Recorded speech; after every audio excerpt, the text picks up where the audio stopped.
Straight Riffin is filmed in front of a live internet audience. I am Riffin. Mitch is Riffin. What more can I say? Straight Riffin. Do you know how fucking desperate I am for some comfort in my life? I need that pillow. This show is intended for mature audiences only. I've seen a lot of dicks. I don't know how much more disgusting this experience could get.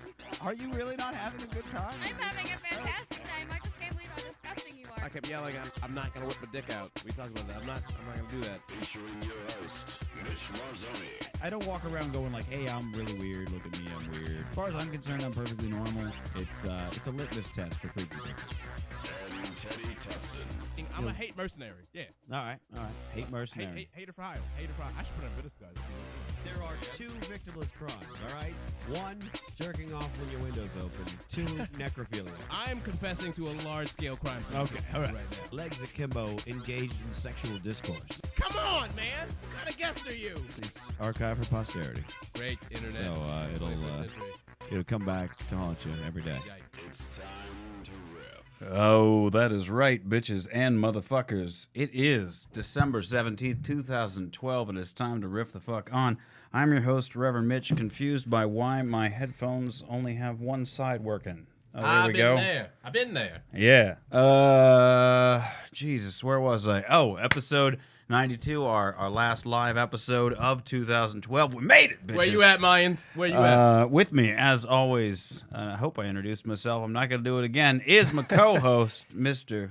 Teddy Tutson, the hater for hire, difficult brown. Teddy TMI Tutson. I'm sorry, the okay. one-sided headphone thing is okay. fucking with me. Go ahead and introduce. Say your. How are you? How the fuck are you, sir? You know, I'm hanging on right now, trying to make it to 2013. Last of the Mohicans, just running real hard right now. Know what I'm saying? Of course. Always, Nat Turner's Revenge is on the rise. Yeah. Staring out. Got the spirit of Sojo and the Truth moving me on right now. All right. Django Unchained, baby. The D is silent.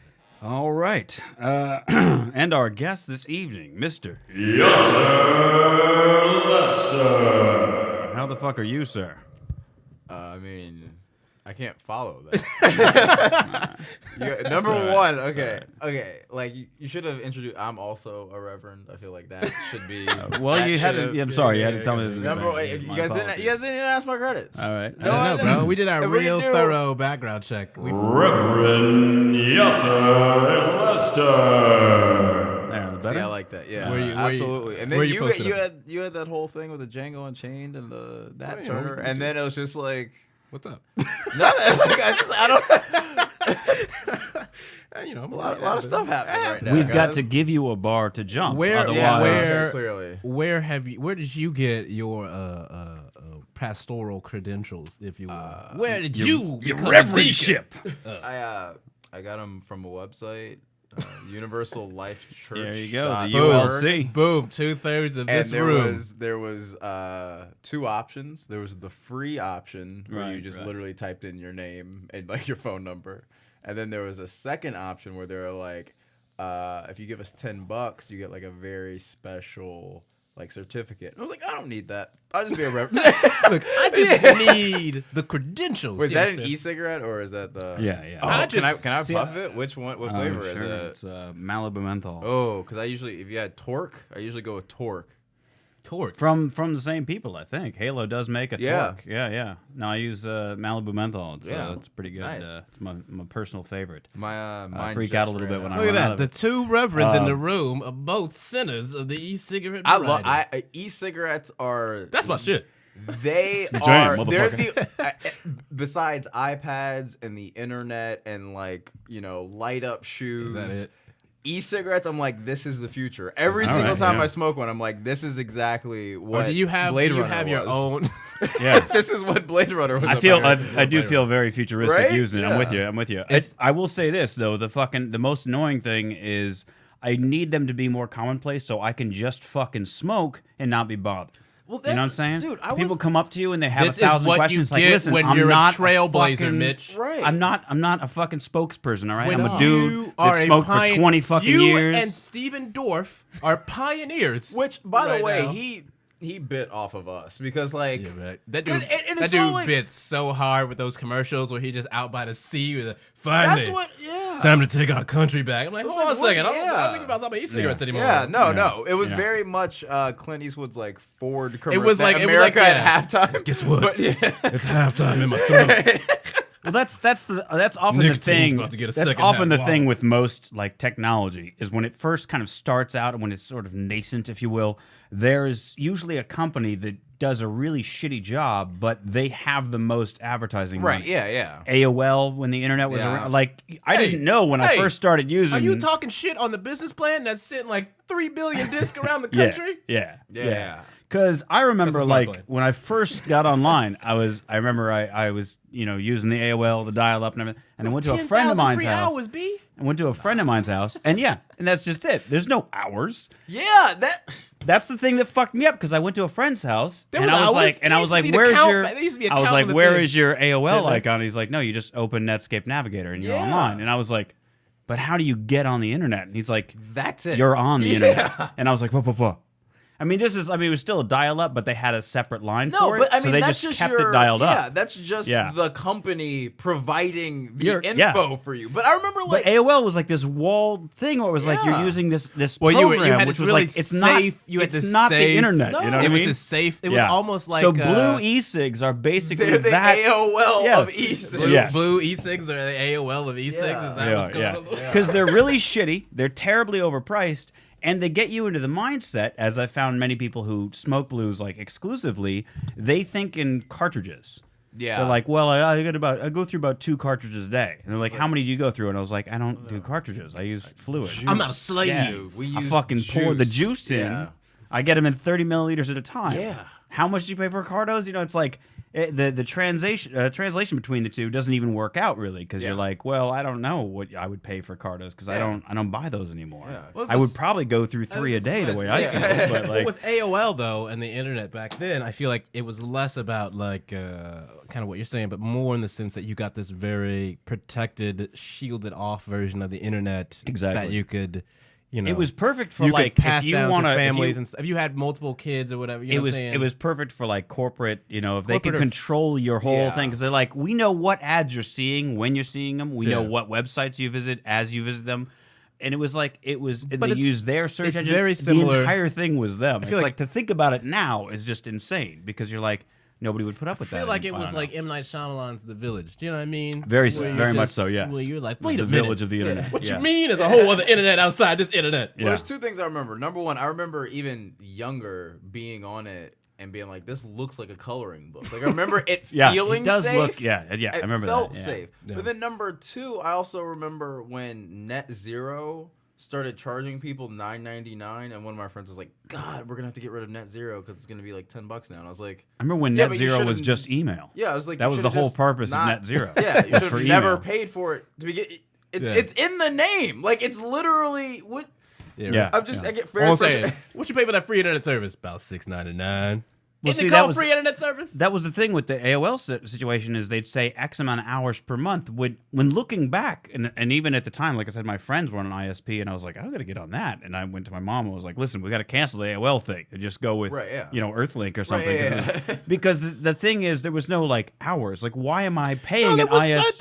I feel like they had a tracker though. There was a tracker No. between screen. They did. Right. AOL did. But what I'm saying is, they're the only one. Oh, Yeah. right. It's silly that you'd pay AOL for every hour that you were just dialed into their service when no one else charged that way. Right. Everyone else charged but then how you gonna just get to all a them flat chat monthly rooms, rate, baby? or they'd charge you as, and they still See, do that in was some the cases. biggest is con, buy that. because you didn't need AOL to have instant messenger. You You needed the you did chat it first. rooms. You did it You first. needed the chat Okay, rooms. okay, You needed for the like chat the- rooms the and until first around I'm gonna say like year. 99. One around No. 99 is when they That's start like saying you opening didn't up need the an chat axe rooms. back in the No. frontier.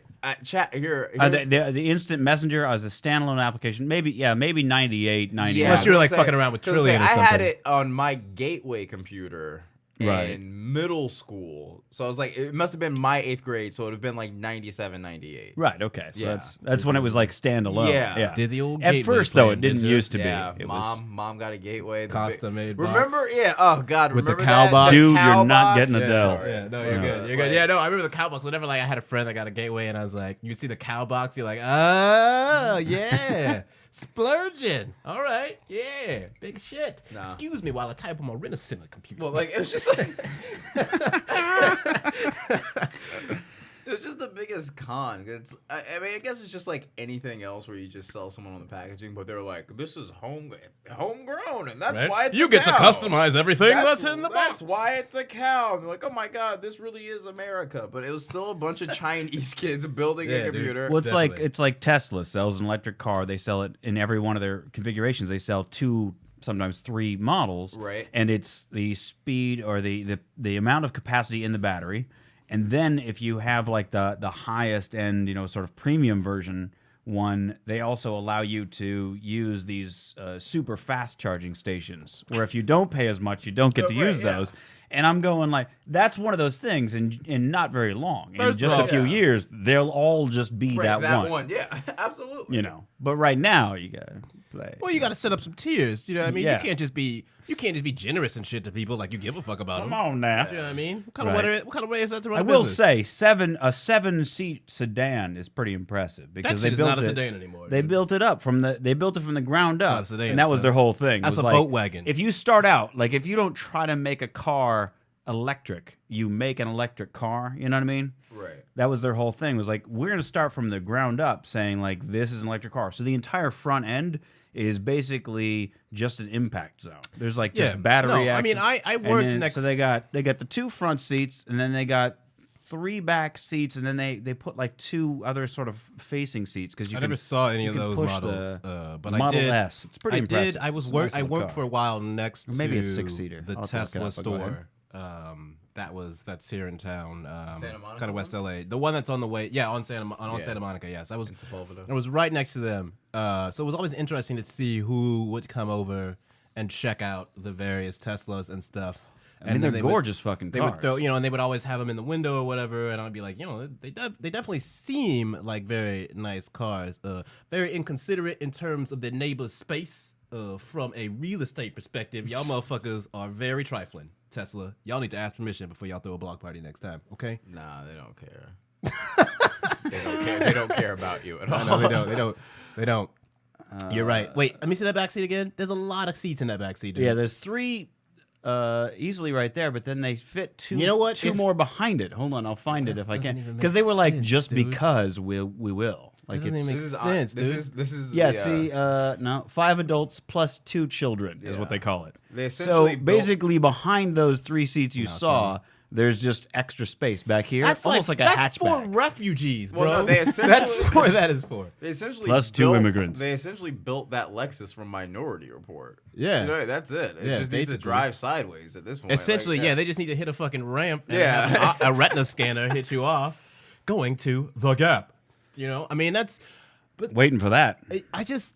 Looking forward to that shit. Tesla's interesting in the sense that I feel like, considering what they're all about, they still haven't really penetrated too much into the greater social consciousness. Well, it's still. I still feel like it's still very much so. But let me tell you why I like stuff like that, because it just shows you like how much money you have. You know what I mean? Right. Because there's a very thin window of being like, okay, like. Well, to be you're- fair, you're- they're not that expensive. The difference, the problem is, of course, that Spoken like these someone aren't. who has money.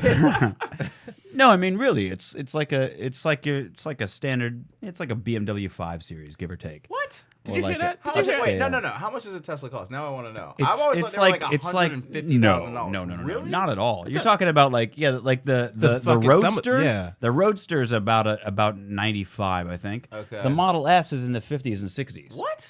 Yeah.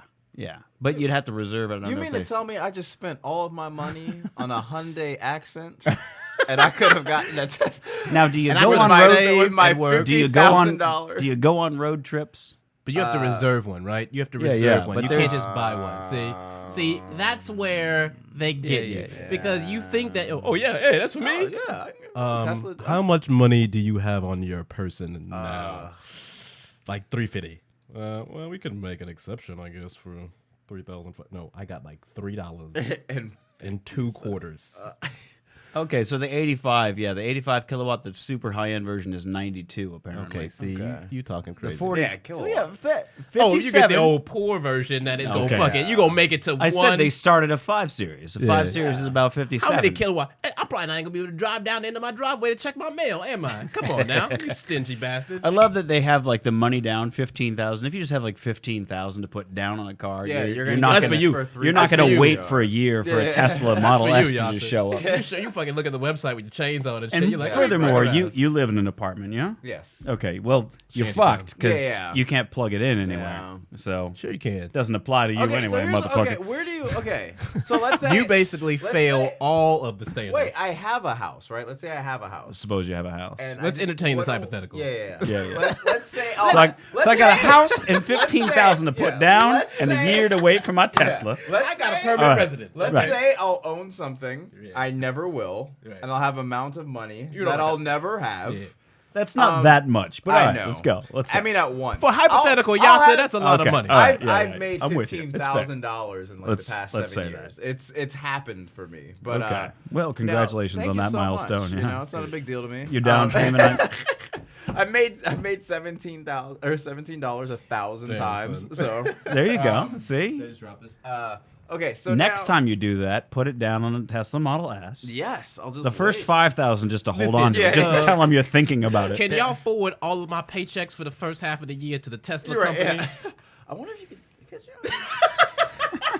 Could you do something like that? You can't do that. You can't. I feel like no, just well, can't I'll do just it, say son. my Now, people like us. I just can, want to but prove that know I people who can could, make bro. car payments Yeah, when they exactly. happen. I've told Mitch about when I worked in payroll and people just went almost months without getting paid, and that shit just blew my mind wide open. I was like, Yeah. you could go and you left that much money on the table. Let me tell you a Oh my 100%. Then you don't need it anymore. That's my rule. There's a 100% true story. Here's how bad. Like I've always needed every single dollar that's ever come to me.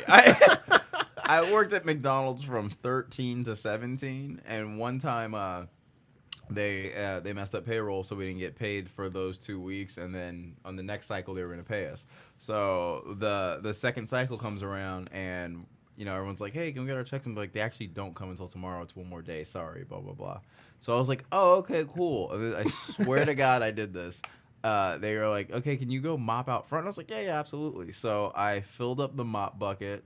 I went into the middle of the lobby. I took the mop out, sat against the counter, and then I just kicked over the bucket and walked out. And I was just like, Very well done. For 24 hours. I just needed to wait 24 more hours. I had already gone almost a month. It's just like, Yo. I can't do It's this. a good thing they didn't I make have Shawshank around I here. have a so- similar story. I have a similar story, not at a job per se, but very close. In one of the first jobs I had post high school in my first department. It was actually my second job, and it was a full-time job. It was a telemarketing, Right. but I was. It was like a Wednesday. I got paid on Friday kind of thing, where I was Right. like, I'm really fucking hungry and I'm out of smokes, which is Right. like the worst combo. Right, yeah. And I'm like, all right, I get paid Friday. So I went to the bank to check try to get some money out of the ATM. I was like, I think I got like $12 in there. You know, let's see if they'll do tens. Right, You know what I yeah. mean? Because I hadn't used that many ATMs in my Right. life at that point. And it was I could get no purchase. So I was like, okay, I'll just write down on a piece of paper, like, I owe you amount of my paycheck, and I will deposit that, and I will take out just the $20 I need to get me through to Friday, or Right. $40 I think it was. And then when it comes around, I'll just throw that in, and we're all good. Which, by the way, that is not how it works. Nope. That does No, not. sir. Wait, as you No, were telling sir. that, I was like, wait a second. Wait, I was trying to process. This I was whole like, time? I was like, wait. It gets worse. Who did you give an So IOU what I to? did was, Who did you give I it took to? a piece of paper out of my car and I wrote, I owe you $40 or whatever it was, Right. right? And I signed it because you know Right, you're a professional. I'm good Yeah, for yeah, it. yeah. You know what I mean? Exactly, I'm professional. And I put that in a little envelope. I put that in the ATM, and I Professional told the ATM, this is how much I'm depositing, and it was like the amount of my paycheck, Right. Which it wasn't. And And the ATM was like, thank you for that. Your account balance is now blank. And I was like, cool, let me get $40. And it was like, no. And I thought, okay, no harm, no foul. Right. Right? I tried something. It didn't work. I'm going home. Right, yeah. The bank did not see it that way. It was a credit union. I still, to this day, cannot get into a credit union. It was 15, almost 16 years ago. Oh my God. And they still, like any credit union I go to, is like, nah. Because we got this. So what was interesting was son, they took that slip of paper Big credit and union it hates traveled you like that? It traveled like the entire world practically, and everybody who got their hands on it wrote a note or stamped it with like void. It was like, look, we all know. Right, My mom got it. My mom got it like 2 months later, and was like called me up and was like, I got this thing. You wrote an IOU to the bank? I was like, yeah.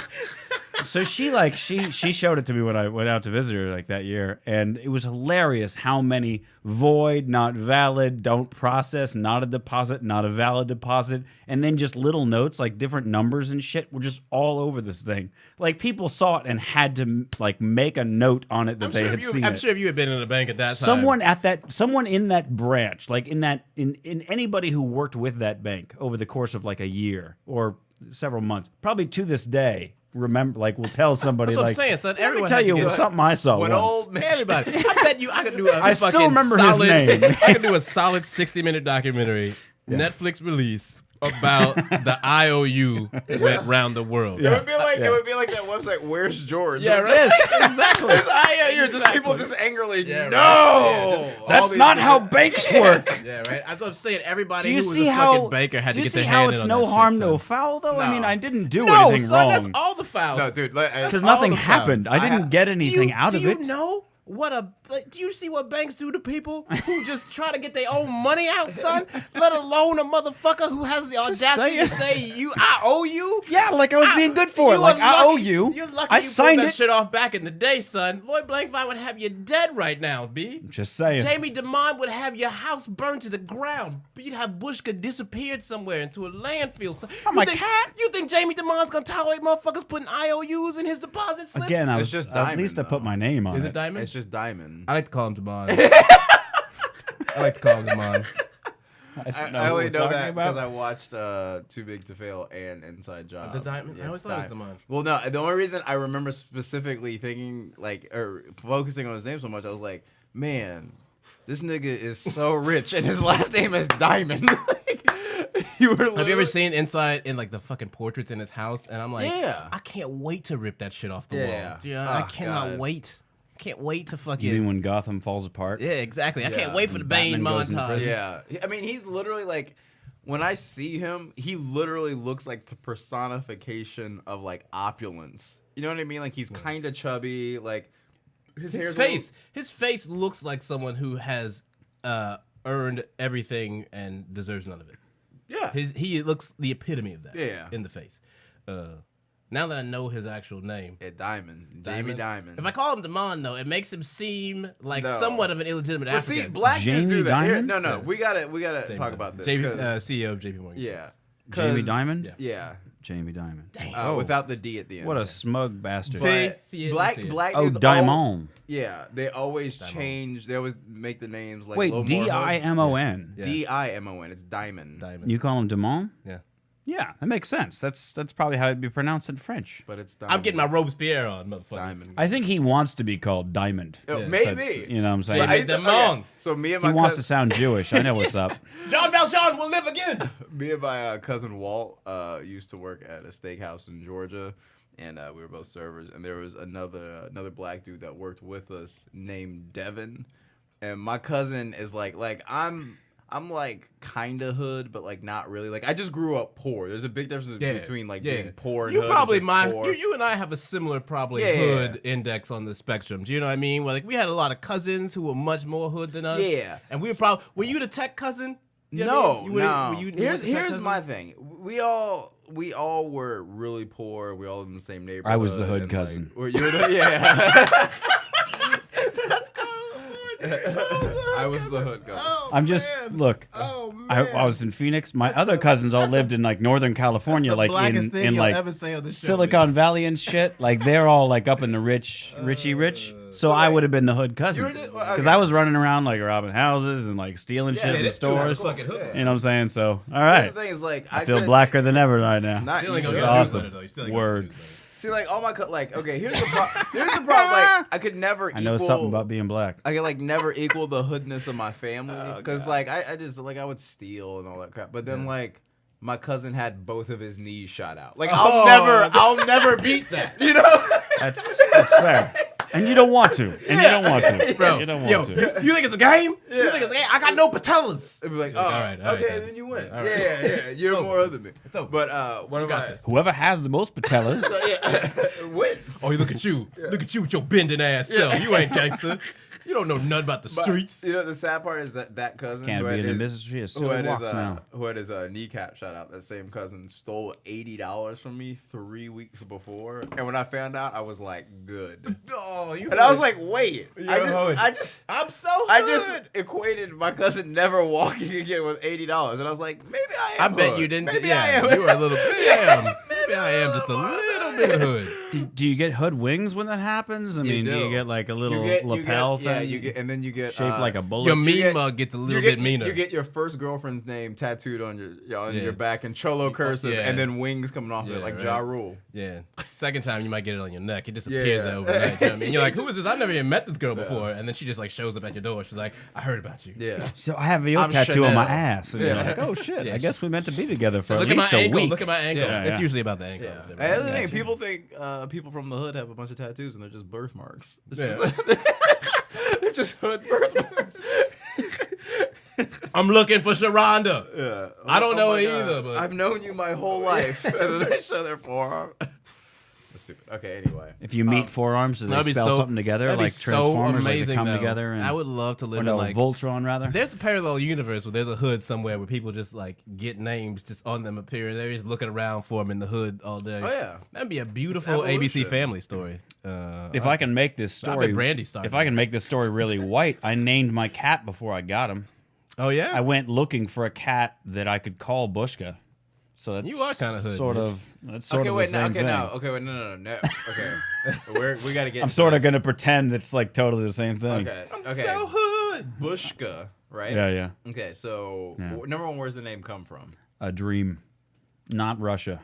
Dude, dear. Because this is- babushka okay. apparently means grandma. This is literally the most intense cat story I've ever heard. Number one, you're like, I dreamed its name before. Okay, Bushka. Yeah, yeah. Okay, so you dreamed the name. Now, yeah. were you just looking for any cat to call Bushka, or were you like, it has to look like Bushka? Actually, originally in my head, I had a vision of like what Bushka would look like, and then I went Craigslist or something, Right. and a girl had 2 kittens. They were Ossa cats, which Okay. I was like, dude, I want an Ossa cat so bad because they have that cool marbling thing. Right. And he was like a half breed Ossa cat, something like that. And I showed up, and he was under her like kitchen table, Okay. and I said Bushka.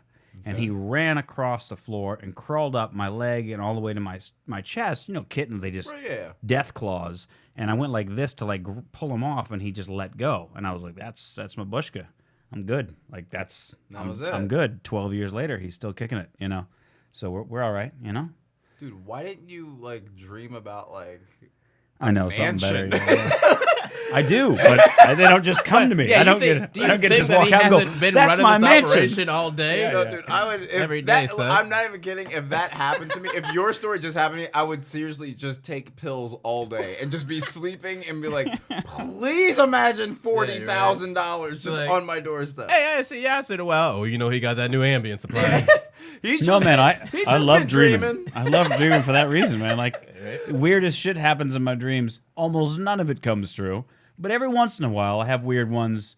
The weirdest one I can remember, oh, you even got a T3 Kanger on there. Impressive. I Wait, just that's your ran- own? No, That's this yours? is mine. This is mine. I just Oh, ran hold on a it- second. Wait, I was I trying was to- like, Nicely how do you done. do I was that? trying to suck the last little juice out of it. Do you before need? I got some. shit. Do you have some? What you got over Wait, here? hold man? on a second. Try this. It Wait tastes a like Ecto minute. Cooler when you were a This kid. is a Remember Riffin. High C Ecto We Cooler? are closing out Riffin I also have. 2012. This is called Radiator Fluid. It tastes like black licorice. I believe this is the first time actually pretty that delicious. a guest has brought their own. I'm impressed, Their yeah. own. What is that? Was that supply 650? with this here? The Oh shit! or Here come the 450. jargon right Dude, now. I'm not even going to. All right, I'm literally just- just sorry. bought Come all I was just that. thinking Just- like the capacity of the battery. Oh yeah, no. That's a This- it's 650? the- yeah, All it's of the these smallest things one. are synonyms. Well, for they have penis. 450s. I kind of want to get one just because it's smaller. I Which could use it is at yours? clubs. Is yours the adjustable That power? also means No, penis. no. My okay. friend has that one. That one's pretty. Intense. I had both of them because I bought him one of these, the pass-through ones, and then but I broke one of his, so I lent him mine while I bought him another one, and then I broke that one. So no, wait, no. Now I remember. All right, shit. Fuck y'all. He needed one, and I was waiting for his to arrive. That's what it was. So he borrowed mine while his arrived, and then I broke his. So he still has mine. Which one is this? That is called Ecto Chill. Dude, this shit. I don't It even, tastes like I don't Ecto even Cooler when you were a curse, kid. And it's phenomenal. Ecto Chill. You don't That's curse? That's like some Capri Nah. Sun. Is there a reason for the no cursing? Yo, it's really weird. Like, I'll curse in my regular life every once in a while, but when When you're going I out told- over the airwaves? no, yeah, well, when I was Is this like, a religious thing? What's going on? it's not even like when I was first. I'm worried about your friend, Teddy. I started to do stand up. Hey, my friend. When I decided to do stand up, I was very young, like 16. But Was this pre or post tipping over the mop bucket at McDonald's? this was pre. Okay. Pre. So I've always Wow. known. I've always known I wanted to do stand up. But yeah, absolutely. Man with a calling. See, you have dreams too. Yeah. And Mine's just a silly cat. It ain't but all I that, should have you know what dreamed I mean? about the cat, and it would have come not straight out. even- Yeah, I was going home tonight to be like, come on. That's how my dreams fuck with me. Is because Jessiah. the shit that comes true in my dreams is always like inconsequential shit like that. I was, Right. in, Damn, I was why in you it gonna hate very on Bushman quickly. like that? One time no, he's great, but you know he hasn't like done anything for me. He's gotten me laid, I'm sure, a few times, but you see how quick a motherfucker Wait, get where thrown under the is bus? he? he doesn't like the probably like a crying podcast, right and he's now. like he hangs Probably out. And, crying. after the show, he sometimes will hop up on Not the table, tonight, but motherfucker. but yo, as I say, well, I remember one time when I was probably like 13 or 14 years old, I had a weird dream that my friend just showed up out of nowhere and invited me camping with his family. And in the dream, like, I thought I was dead, so I was doing a bunch of crazy shit because I thought, like, well, I'm dead, it doesn't matter. But then it turned out I wasn't dead, and it was like, because I wasn't dead, that's why I had the guts to do all that weird shit. Whatever. I get it. Inconsequential for the purposes of the dream. I woke up to my friend tapping on my shoulder and was like, "Are you going camping with us? We're going camping today." And I was like, "Whoa!" Yeah, it was crazy. Dude, that's intense. But that's, I mean, again, out of like thousands, literally thousands of dreams, there's not that Okay, many that ever but, actually. I mean, I that's have some still- really weird that's- ones. For but- dreams, it's That's pretty high what, ratio. yeah, but I Pretty mean, high, like, bro. yeah, like that's See what what I'm Carl saying? Jung calls synchronicity. You know, like that's just I don't know because I personally have never experienced anything like that. You know, and like I don't want. Are we gonna get very young Well, no, or wait. usable? You've never had a dream where like Wait, you got into a I don't car think we ever accident settled and then a this. few days later you got a car accident or No. anything like Did we ever that? settle this? Is it Young or Jung? Huh? Carl Young or Jung? Is It's it young. It's young. We've Young. we've checked this out Yeah, before. Did we? Young. I didn't Yeah. know if we settled it. Yeah. All right. I asked a few psychiatrists as well. Okay. All right. But like my mom, Good background. my Yeah, you know? mom, like if let's say like the day I was in a car accident. And when it happened, she called me 5 minutes later. And because she always has this thing where, like, if her kids are in any kind of trouble or duress, she gets a really bad stomach ache, but it's a specific kind. And she always knows. So It's you're the right weirdest side thing. and your brother or no, sister's she the just- left side, or well, what? No, it's not like it's the same stomach ache. So then she'll call all of us, but it's a Oh. very specific type. It's very Like strange. it's yeah, but like you know, like one time my sister got a DUI and she like knew immediately and like just it's just really weird. But you guys I don't can't have, fuck up like- at all. That's why Yeah, you're no, out no, hood. exactly, yeah. Oh, but even back to like the cursing thing. Real Oh, yeah, quick. sorry. No, it's fine. I just when I We haven't had a finally weird riff decided like to this do in a it. while. Yeah. That's good. I like this. Good. Yeah, and That old school Chris yeah, Nolan and next reference. next we're gonna talk about what reality's like on the fourth dimension, guys. Yeah. It's really just Wait, we math. riff in It's fourth all dimensions math. all the time, baby. It's You just and- math, guys. That's just what we do. Give them back and forth. My I know mom, about a tesseract or two. All right, let's do it. Oh, dude, Yeah. that's actually it's my next tattoo. I decided I'm gonna get a tesseract. All right. I love the design. Dali was obsessed Nothing. with Do you them. ever go to the Wikipedia entry and they have that 3D Tesseract, Yeah. and just watch that for hours, going like, Yeah. wait, but how? Yeah, and you're thinking to exactly. yourself, I'd love to see that in person. Yeah. Surely there's got to be a way to. All right, go You ahead. can't- Sorry. No, it's just it's all mind blowing. And then Yeah, You ever see the back- Tesseract animation? I'll pull it don't up. know. Go Yeah, you ahead. have to. Go ahead. Maybe It's, You, I- you can go on with your thing. I'll okay. pull it up. Don't No, worry. it's just one of those things when I I finally can type decided and to do listen. stand up, my mom was like, hey, just don't curse. And I was like, why? She was like, oh, just see where it takes you. And then I was like, okay. And so I just have never cursed on stage. And then just because, we're out every night doing this, like it just kind of filtered into my real life. Because I actually cursed a ton. Like I was that guy who was like, he's going to say fuck in a second. These motherfuckers always be Yeah, motherfucking yeah. motherfuckers. See what I'm saying? Like you look at that Tesseract and you're going like, Yeah. yeah, I could see that being like a little office toy or something. But then you're like, Yeah. no way, you can't Yeah, actually. It would be it no way to do that. doesn't exist. Oh, God. But it looks like it totally could. Yeah, That's what fucks you everything up. about it is just I don't know. I feel like be it religious or not, I feel like that's the epitome of like what God or the universe is. You know what I mean? Just like Fair this enough. unending kind Touche. of. All right, I dig it. I can get down with that. Yeah. All I don't right. know. It's good. also It's good. oh god, so interesting. Are you guys, is anybody else obsessed with like I'm completely obsessed with space. Like if I Absolutely. weren't a comic, like I'd be an astrophysicist. I See, here's the thing about that. And this is where I'm like, because I just hate myself. Where I think like that, and then immediately afterwards, a voice in my head goes, "Don't pretend like you picked comedy because you're smart enough to be an astrophysicist, but you decided to like make dick jokes instead." right. You know what I'm saying? I'm not talking about you. I'm just saying, like for me, that's what I think I'm immediately saying afterwards. Even for you, I feel like I don't know. Are you I mean, guys I don't know. are you guys believers in fate? Because I'm not. I'm actually very opposed No, to the I idea. I do like interesting coincidences. Me a too. lot, but I don't. I would never go so far as to be I like. feel like "It's fate," yeah, exactly. you know? I feel like everyone makes their own choice, and I feel like that you personally, given your personality. By the way, I realized just now as we were talking that we've done a show together, and I completely forgot about it. Maybe a year and a half ago. Uh-oh. Yeah. I want to say, oh no, it had to have been a little longer. Did you ever do the Stovepiper? Do you remember that place in the valley? I'm 99% sure it was me and you. It was either there or some other. Just the two of crappy you, bro. bar. Nobody but I'm else. saying that. Just riding. No, in. I finally when What? Where- you just said a certain word and it triggered my memory. All I was like, right. oh my god, I've seen him on stage. I'm We sorry. didn't show you. No, it's I fine. know. I'm sorry. I don't remember. No, it's fine. I killing me. have one of those kind of. I weird may memories. have, but I don't. The name doesn't stick out, so it No, would have no, been one of no. those things I stopped by Wait. once. Was it? Did you ever used to go to Westwood Brew Company? All right, years There- ago. Yep. Once. Me too. One I'm time. serious. Yeah. Yeah. Worst show of my and life. you don't Oh, believe in dude. fate. I made a You're new- both reverend. You got your own e-cigarettes. You That's showed why up you at look the familiar to Westwood me Brew now. 'Cause Co. I'm like, his face looks familiar. You're both yeah, from that would the be. hood. That would explain. Yeah. Yeah, I did. You one got of the, warrants. Probably one of the worst shows of my life there, and I have a lifelong new enemy because of that place. So Wait, who? I don't. Oh, we'll talk about that off the air. Wait, initials. Nope, not even doing that. Really? No, Oh, it's way man. too easy to Oh, guess. okay, yeah. Sorry, it'd be way You're too like, easy. Dane Cook. I'm like, those aren't initials. No, that's just it. If it was somebody famous, I wouldn't care because like Right, yeah, what they're do not they getting care? anything Yeah, out yeah, of yeah, me exactly, saying their name. exactly. But somebody non-famous, somebody Yeah. at home might Google them, and no, Yeah. I'm not helping your career like Well, that, yeah, motherfucker. exactly. And then it's like, Yeah, oh fuck yeah. yeah. And then he said this about me on Straight Riffin. Yeah. I hate him. You know. See? Dude, comics are the worst people. Do you guys not Yes. get sick This of it?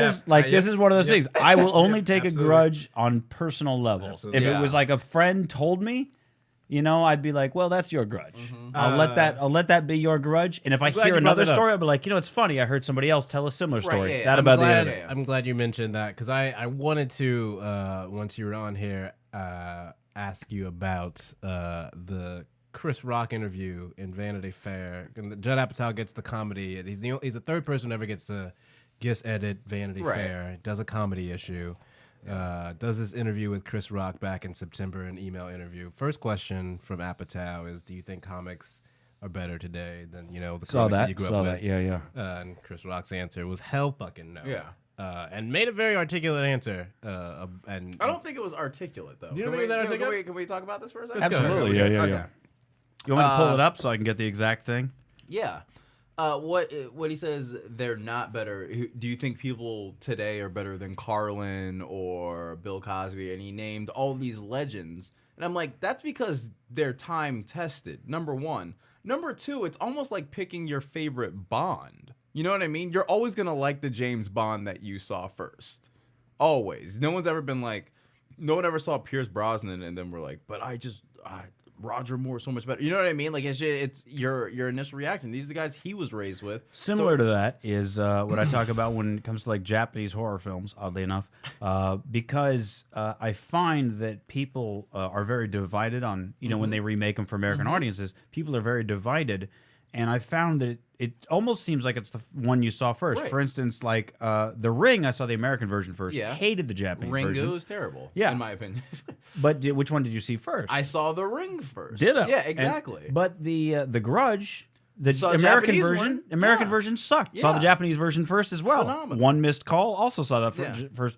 And both of those, I like the Japanese versions better, but I also saw them first. And Right. I don't know if I'd have seen Ringu first, if I would have Have you thought The liked Ring it? was Yeah. better or not. You know, But people I thought do The that- Ring was way but I better don't- than Ringu. Go ahead. People do. Sorry, I was guys. gonna say people do that a lot with The Office too, because I saw the British version first, and I was like, "This is just so much better than the American one." And then the people that saw the American version first just are ride or die for it, and I'm just like, "No, it's But I not think they're two very different creations. So I think it's almost misguided to even try to have the comparison. But the because- That's first- what I'm wondering. But It's the more of like, but the hey, I first wonder. 2 seasons of the American Office are just the British one. Yeah, Like, no they doubt. They bastardized yeah, it a so little yeah, bit, no, but- definitely. I mean, and Gervais was involved with some of Yeah. that process. But I feel like the point that the two of you are discussing as it relates to what Chris Rock is talking about is not what he was mainly articulating Yeah, I'm with in you. that statement. I'm reading the quote now. Because his and main point is Go ahead. the sense that those people that you're talking about, it's not that their material is time tested. It's more in the sense of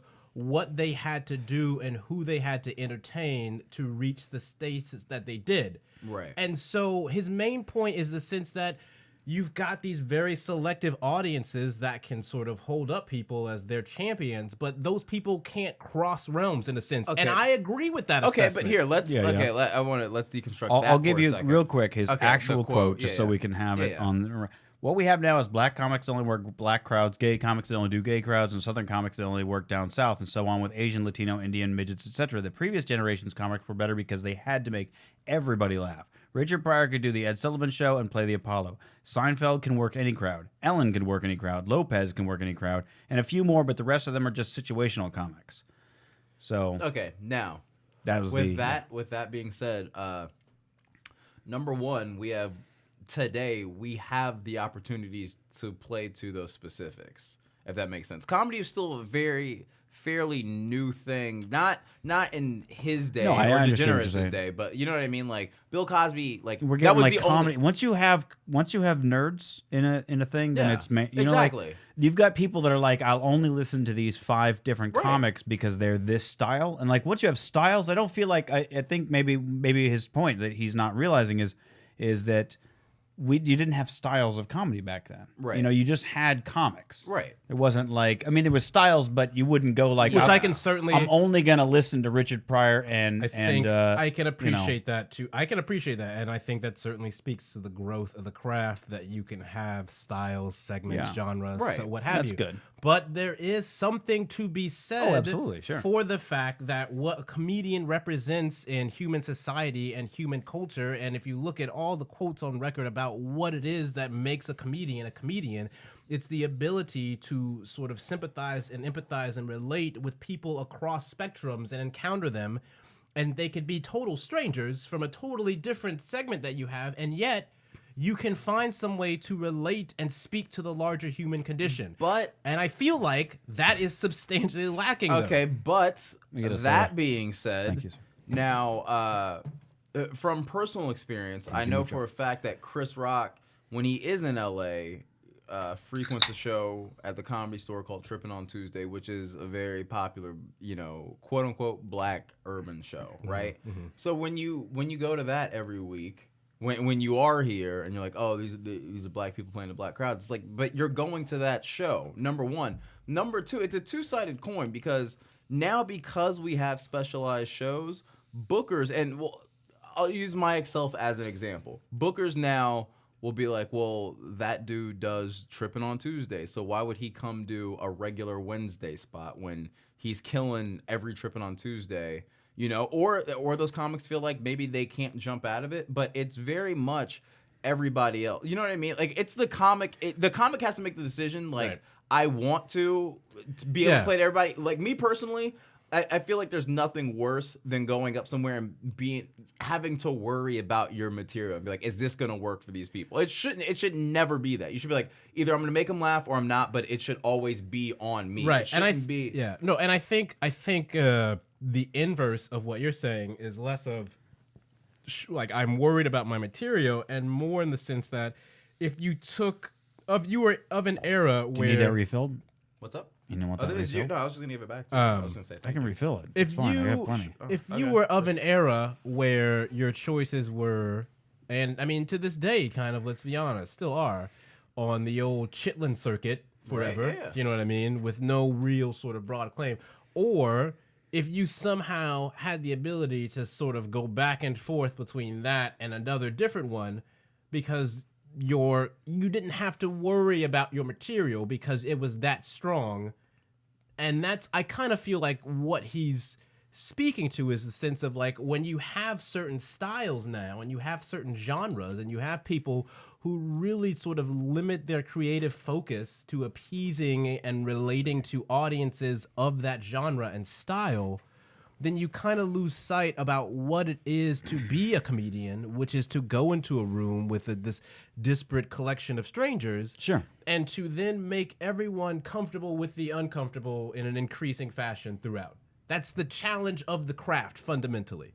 Yeah. And to deny yourself that opportunity, I feel like I can understand the Chris Rock perspective. Oh, on it. absolutely. Yeah, I mean, yeah. It's not that I don't understand Yeah. it, but at the same time, I also feel like it's a very loaded statement because I know I can literally name 10 comics off the top of my head that would honestly rip any single room, and it's hard because it's you know it's also, I mean, he's also he didn't. It's not like he named 100 comics. right, exactly. He named That's the like thing. when you name Carlin, Pryor, and Cosby. As Right, far as you- I'm concerned, those are three of the Right. greatest comedians of all time. Right, right, It would be like music. Like in fact, they are my top three. Right. that Huh? in- You think Mozart was fucking around? Right, And Bach exactly. and I was Beethoven? just about to say Yeah, that. yeah, Like, it's yeah. like if No, you were I know, naming yeah, musicians and you're like, yeah, dude, no one kills it like Led Zeppelin, the Rolling Stones, and James Brown. You're like, yeah, of course not. Like, That's like those I saw legends? You mean the something the other first ballot day. in the Hall of Fame? No shit. Yeah. I saw something the other day that was comparing like John Lennon's "Imagine" against like some Nicki Minaj lyrics or something like that, and I was like, that's just a terribly unfair comparison. right. right. Well, because Because No, I that's- could yeah, take that's- Doobla Dee Doobla Da and compare it to I don't know Right. the Arcade Fire, Well, and yeah. it's like Ain't nobody it's- fucking with the suburbs. Right. Yeah, yeah. Well, that's the thing. It's So like, I mean, and- you could if you're setting up these straw man arguments where it's like, Right. listen, it's gonna be Yeah. we don't have any George Carlins. I mean, You're I right. think- Yes, Yeah. we don't. Well, we you have know, close. We got and you Louis can- C.K. right, But I mean, and you know. can understand. I mean, I think Actually, Louis C.K. is more Richard Pryor than George Carlin. But still. and I think, because we are in a very sort of transitionary time for comedy as a craft, and we're experiencing a lot of interesting developments and growth pains in a variety of fashions. We are in that sort of sense where like you're kind of waiting to see who is going to kind of emerge as sort of like leading voices or whatever, and kind of the people who really sort of establish, I'm taking this direction over here. Right. I don't really give a fuck if y'all follow me or not. I'm going to go Right. in this direction or whatever. And I think, especially in the face of a lot of comedians being rewarded with a lot of just completely absurd platforms Well, and the deals. thing, okay, but the problem is that, and this isn't the comics' fault. I'll start with this. Yeah. But it's YouTube, the early '90s part two. early in 90s comedy part right two. now. Yeah, exactly. And okay, the Electric problem is, Boogaloo? but okay, at least when the early '90s when that struck, it was more or less the industry as a whole saying, let's just feed this machine, get every comic name the sitcom after right. them. It all Right, has. It's right. already set up. All we have to do is literally build a fucking soundstage. Right, exactly. And we can just print money. But I mean, there were now, people back then that were like their first time on stage were doing 30 minutes. I mean, Right, which you know, you wouldn't get exactly. today. Well, I but mean, I think a great example too, kind of what you're saying, and I've been watching a lot of these episodes recently, and it's really interesting to kind of appreciate it now, almost 20 years later. But Martin is a fascinating sitcom because I it's love. By the way, I love it. Martin is I love so it. different from a traditional sitcom, even today, and especially at the time. Martin is essentially an old school variety show dressed up as a sitcom. Oh, absolutely. And you basically took, instead of having, a cast of, revolving players, you just set them up as friends and love interests and stuff. And I think people forget, like, Tommy and Pam dated in the very beginning, and that was a really weird thing that they just kind of erased, like that daughter on Family Matters, you know what I mean? Yeah.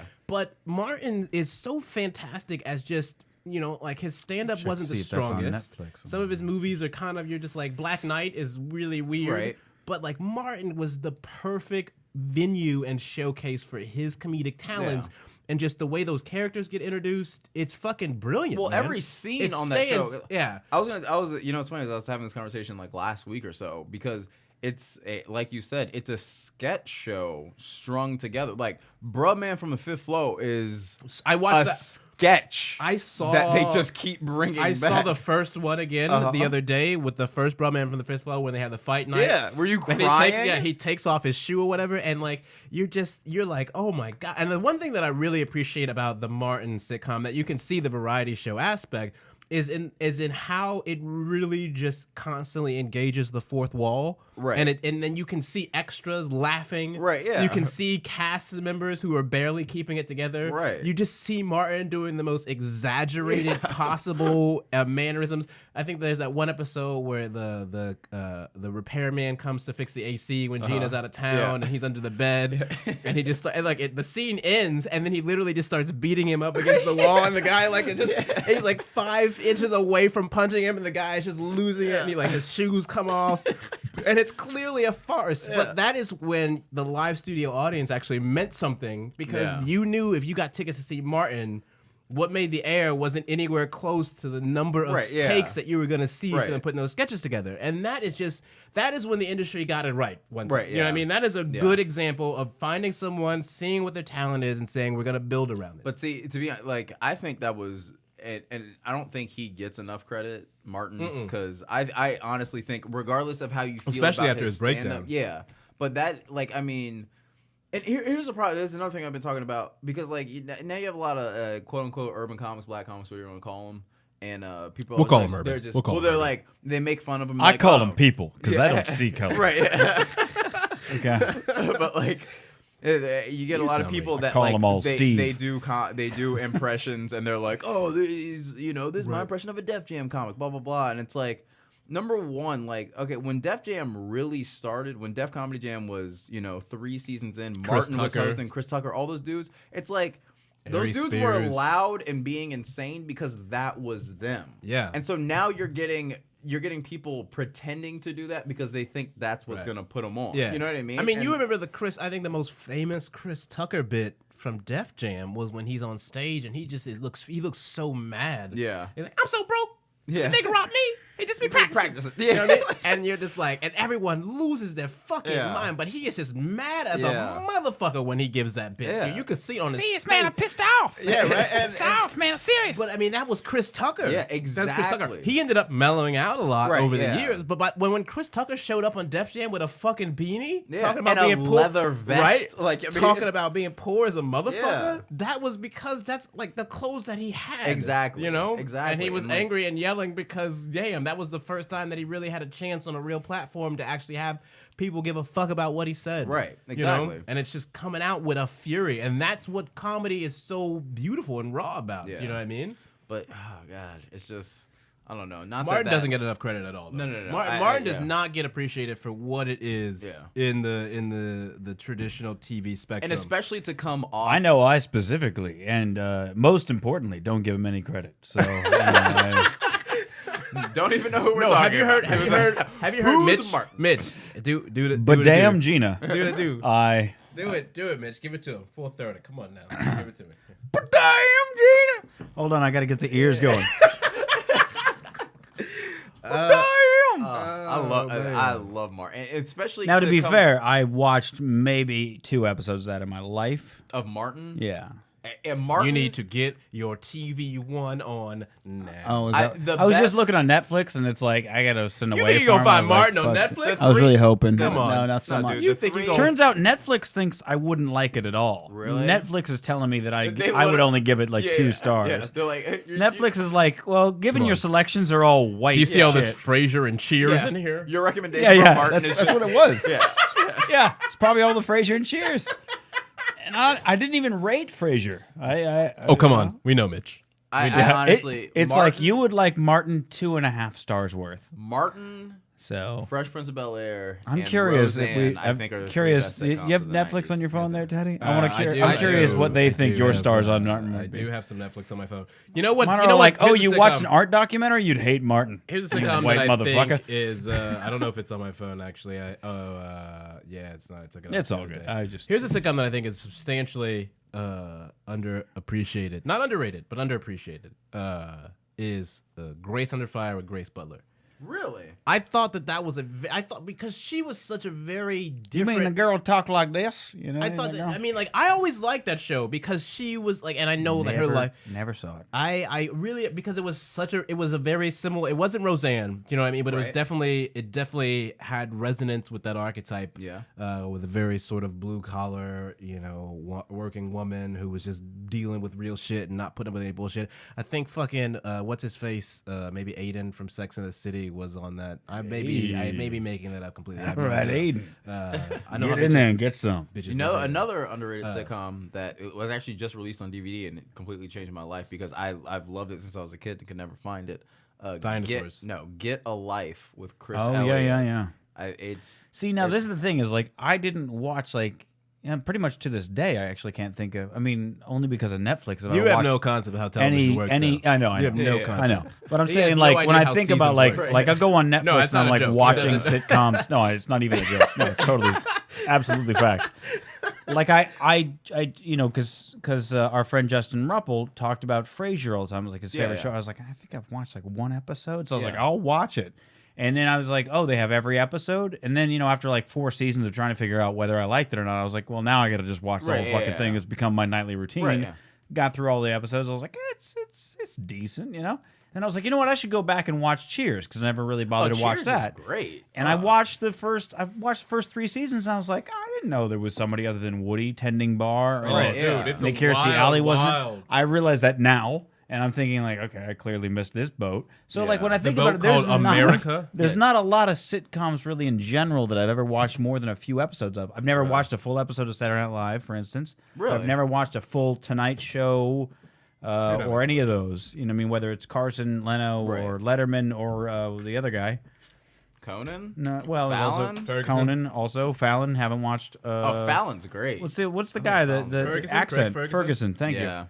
Yeah. None of Kimmel? those have I watched a single. Yeah, Kimmel. I've never watched a full episode of any of those shows. Letterman very close when he played the uncut Bill Hicks Oh yeah. performance like 2-3 years ago. Yeah. I remember I was like, "Ooh, I'm gonna try to watch this." So I watched close to a whole episode of that because it was like he played performance and then he interviewed his mom, and then I just turned it off. So I don't know if there was anything after that.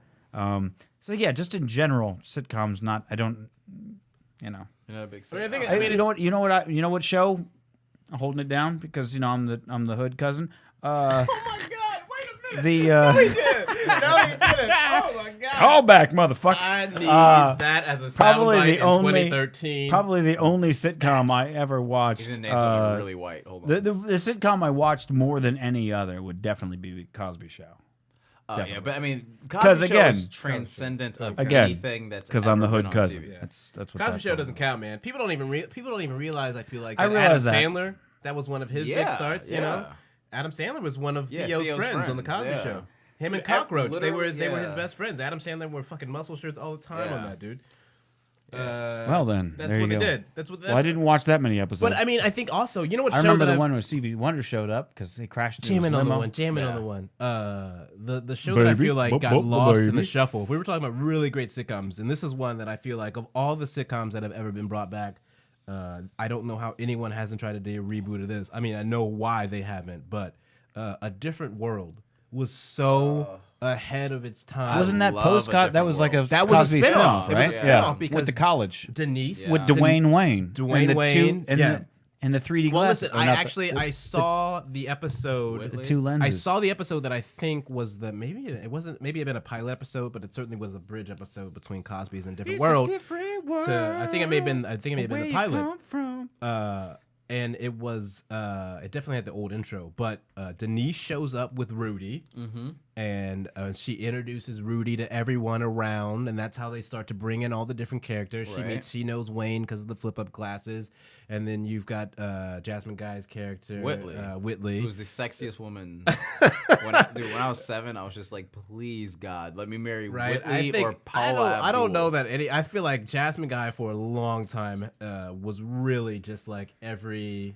Oh yeah. If you were like, especially a young black dude, you were just like, I was like, oh my god. Was like, here's the problem. Like, if you were just like a nigga in general, you were like, she is the epitome of like what I want. You know what I mean? Like, you just want like, I this guess I'll bless your hood classy- ass yeah, with exactly, some grace and some charm. Always wearing a black dress and wearing pearls. Like, Right. it's just like your fantasy. You're like, where Oh, do you now come I know who from? you're talking Like, about. Yeah. where She do was- you come I was from? even into that. you And know. so she takes Rudy, and like I was Rudy, willing to well, cross so the racial that was divide. the episode. Well, Rudy is much more infatuated with Whitley, and Right. you know they do a sleepover, and Denise. She had that is- awesome voice too. Yeah, exactly. Oh, Yeah, right. love So like, so Whitley. Denise is upset because she's lost her little sister, you know, Yeah. and so you know she's going through this whole thing, and even Cosby starts off the episode calling from home to check Right, in about yeah. stuff, so they set that up or whatever. But A Different World was just such a great sitcom, so well written, and I think more importantly, it really showed a larger part of America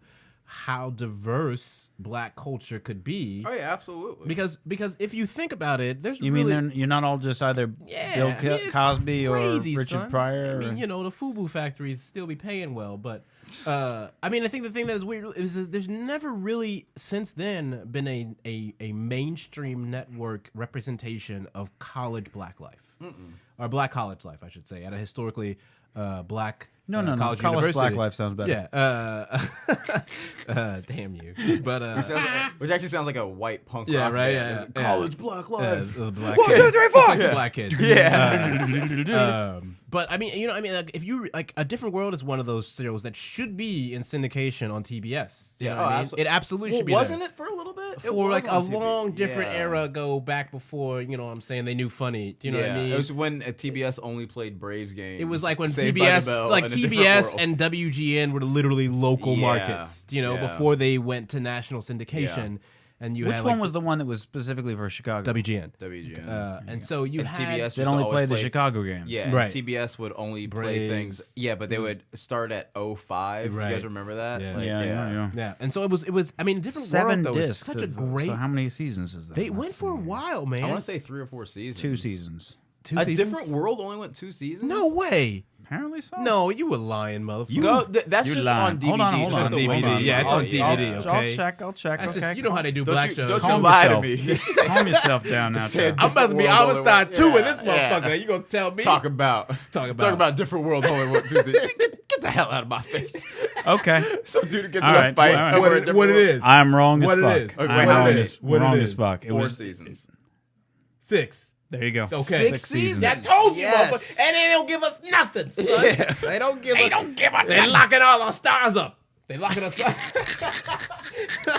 Oh, that's where Jada Pinkett Smith got her. Yeah, man. Everybody got to start on A Different World. Marissa bro. Tomei. Marissa Tomei was one of the Oh, originals, the dude. Sinbad. I didn't know Sinbad that. was on there. The dude who I always thought was Louis Gossett Jr., who was the cook, and yeah, it never yeah, was. yeah, and I was yeah, like, yeah. how is that not Louis Gossett Jr.?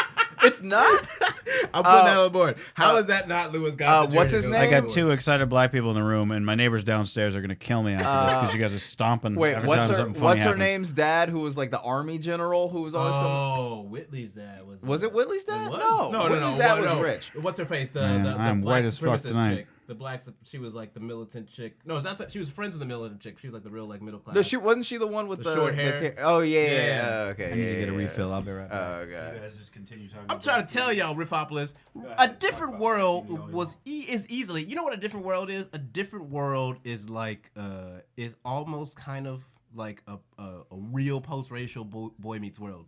You know what I mean? Absolutely. If it's like if Boy Meets World actually like a that, different world would actually work better today than it did back then. it was so ahead of its time, Yeah. man. It was so ahead of its time, especially casting someone like Marissa Tomei. Yeah, as who's the, just so sad. That was like she was my she's- white crush. She was everyone's white crush, Yeah. right? Because you're like, this girl is awesome, Yeah, right? yeah. And then she goes on to do My Cousin Vinny, and you're Yeah. like, she's incredible, Yeah. Oh, you know? And God. so, but think about a different world now where you've got, I mean, it's amazing that there hasn't been another show like that. Well, here's the problem with that is because there hasn't been a star like Cosby like that in a really There's long no time. one to put a platform. Yeah. And that's the thing that people don't really appreciate about Cosby, and I think Dave Chappelle hit on this, when he did a special, and he was like, people forget just because he's been pushing pudding pots the last 50 years. He's a nigga from Philly. Right. He's going to say some real shit Right, from time yeah. to time. And The Cosby Show and A Different World were all a part of his fucking education Yeah. thesis. Yeah. To present these very particular representations of black culture and black society, and to say, look, we are more multifaceted than you can fathom. Right. We have all these different variants. We are, we are the other side of the looking glass. Yeah. We are you in the sense that it's just a Now, slight do you variation. think that, kind of taking it back to the Chris Rock thing, and his point about the, I don't know what the I'm looking for right now, but You're talking about the marginalized comics or whatever have you, Right. they're only playing to the certain crowds, whether they are or not. Selective, I think I that guess, there yeah. you go. Thank you. Niche. Anyway, so to that point, it seems like, feel free to blame Tyler Perry for this. It seems like I blame Tyler Perry. in the 80s, we as a culture were like, yeah, we can just have sitcoms regardless of who's in them. We can just have them. Whereas it seems like the push in the last, and you'd know because you watch TV more than I do.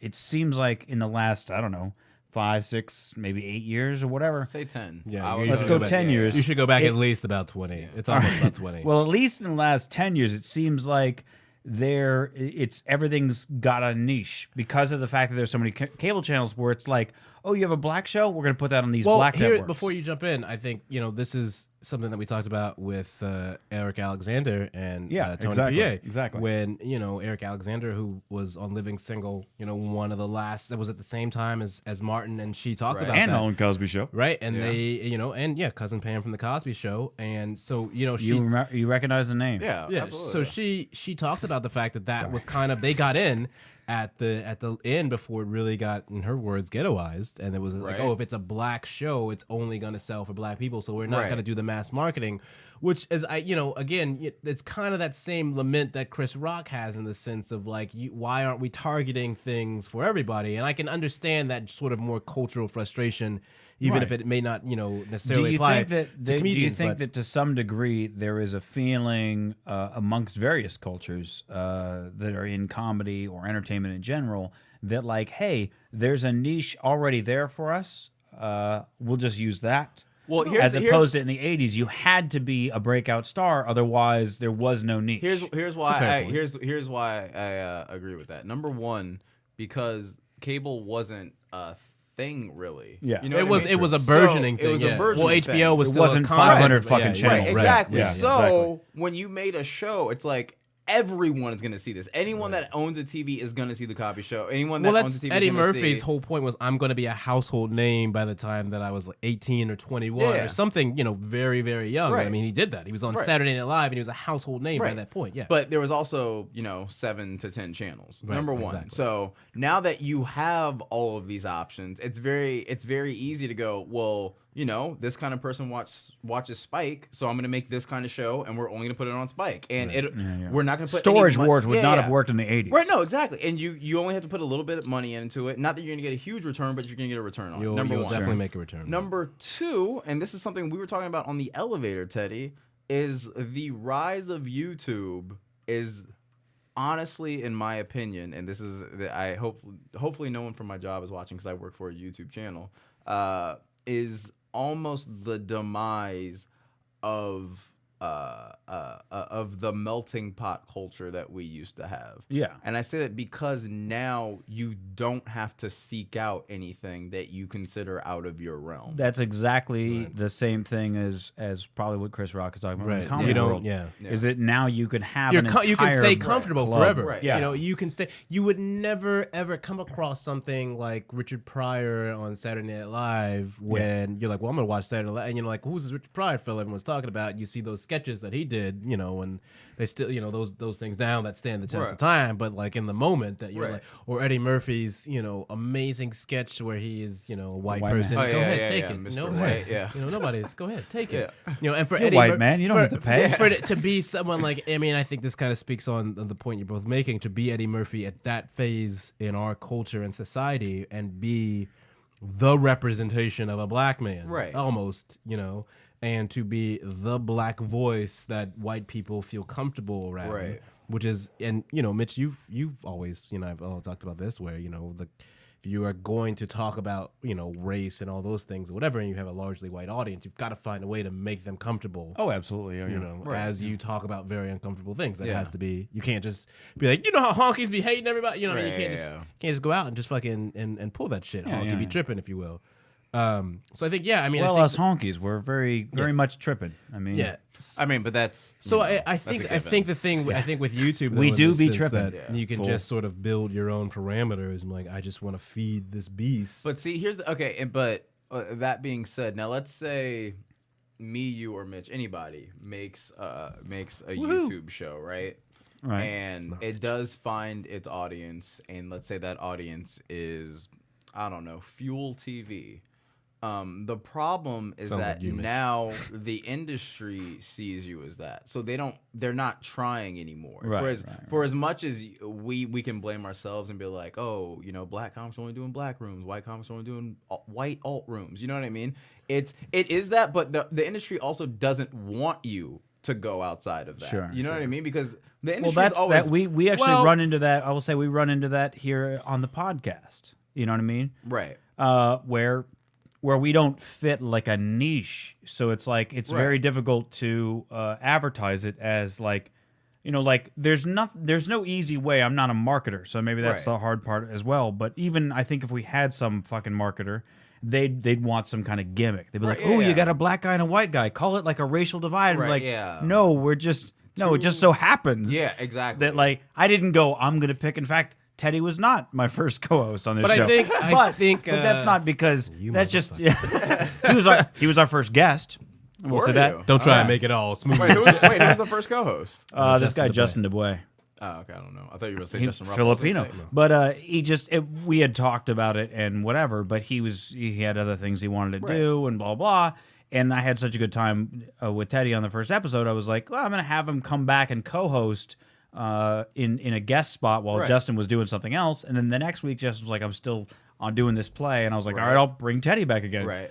And then by the third week, I was like, you know what, I can't fucking do this anymore, Right, man. yeah, yeah. I'm bringing Teddy on. So there was only like 6 episodes, maybe, that like between Teddy's first appearance and Teddy's every other appearance since Right.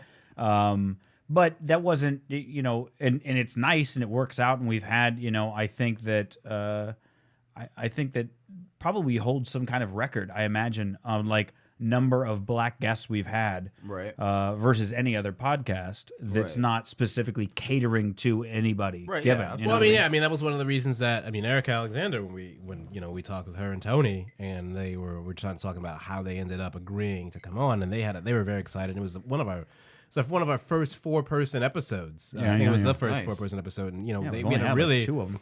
we had a great discussion and a lot. She ended up detailing the entire, you know, what was before kind of an urban legend about how living single was really reappropriated and turned into Friends, and she gave the Right. backstory, and yes, that is a real thing that Right, happened, yeah, you yeah. know, and that's why Living Single can't be found on DVD anywhere. Right. Meanwhile, Friends is everywhere. Right, you know? exactly, yeah. And so it's fascinating to get those kind of guests on here. And part of the reason that there's a level of comfort is, you know, we had John Wesley, you know, who's a famous black actor who's done a lot of things. And, you know, it's that sense of like, well, they see me on the website and they're like, okay, well, I know that I'll get at least somebody who I Right, can yeah, kind of yeah. bridge Teddy's in with. my hook in the water for the black Right, community. right, You know what I'm saying? You know, I'm just dangling. I'm just a Right. fucking worm with a line. You know what I Yeah. mean? But Bad meanwhile, bait, by the way. If you're using Teddy to get niggas on here, you gotta pick some different bait.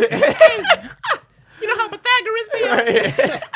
No, okay, you walking? Okay. I would say, meanwhile, there was a guest we tried to get on this show who proclaimed that she no longer does podcasts, quote unquote, and then has done 20 since then.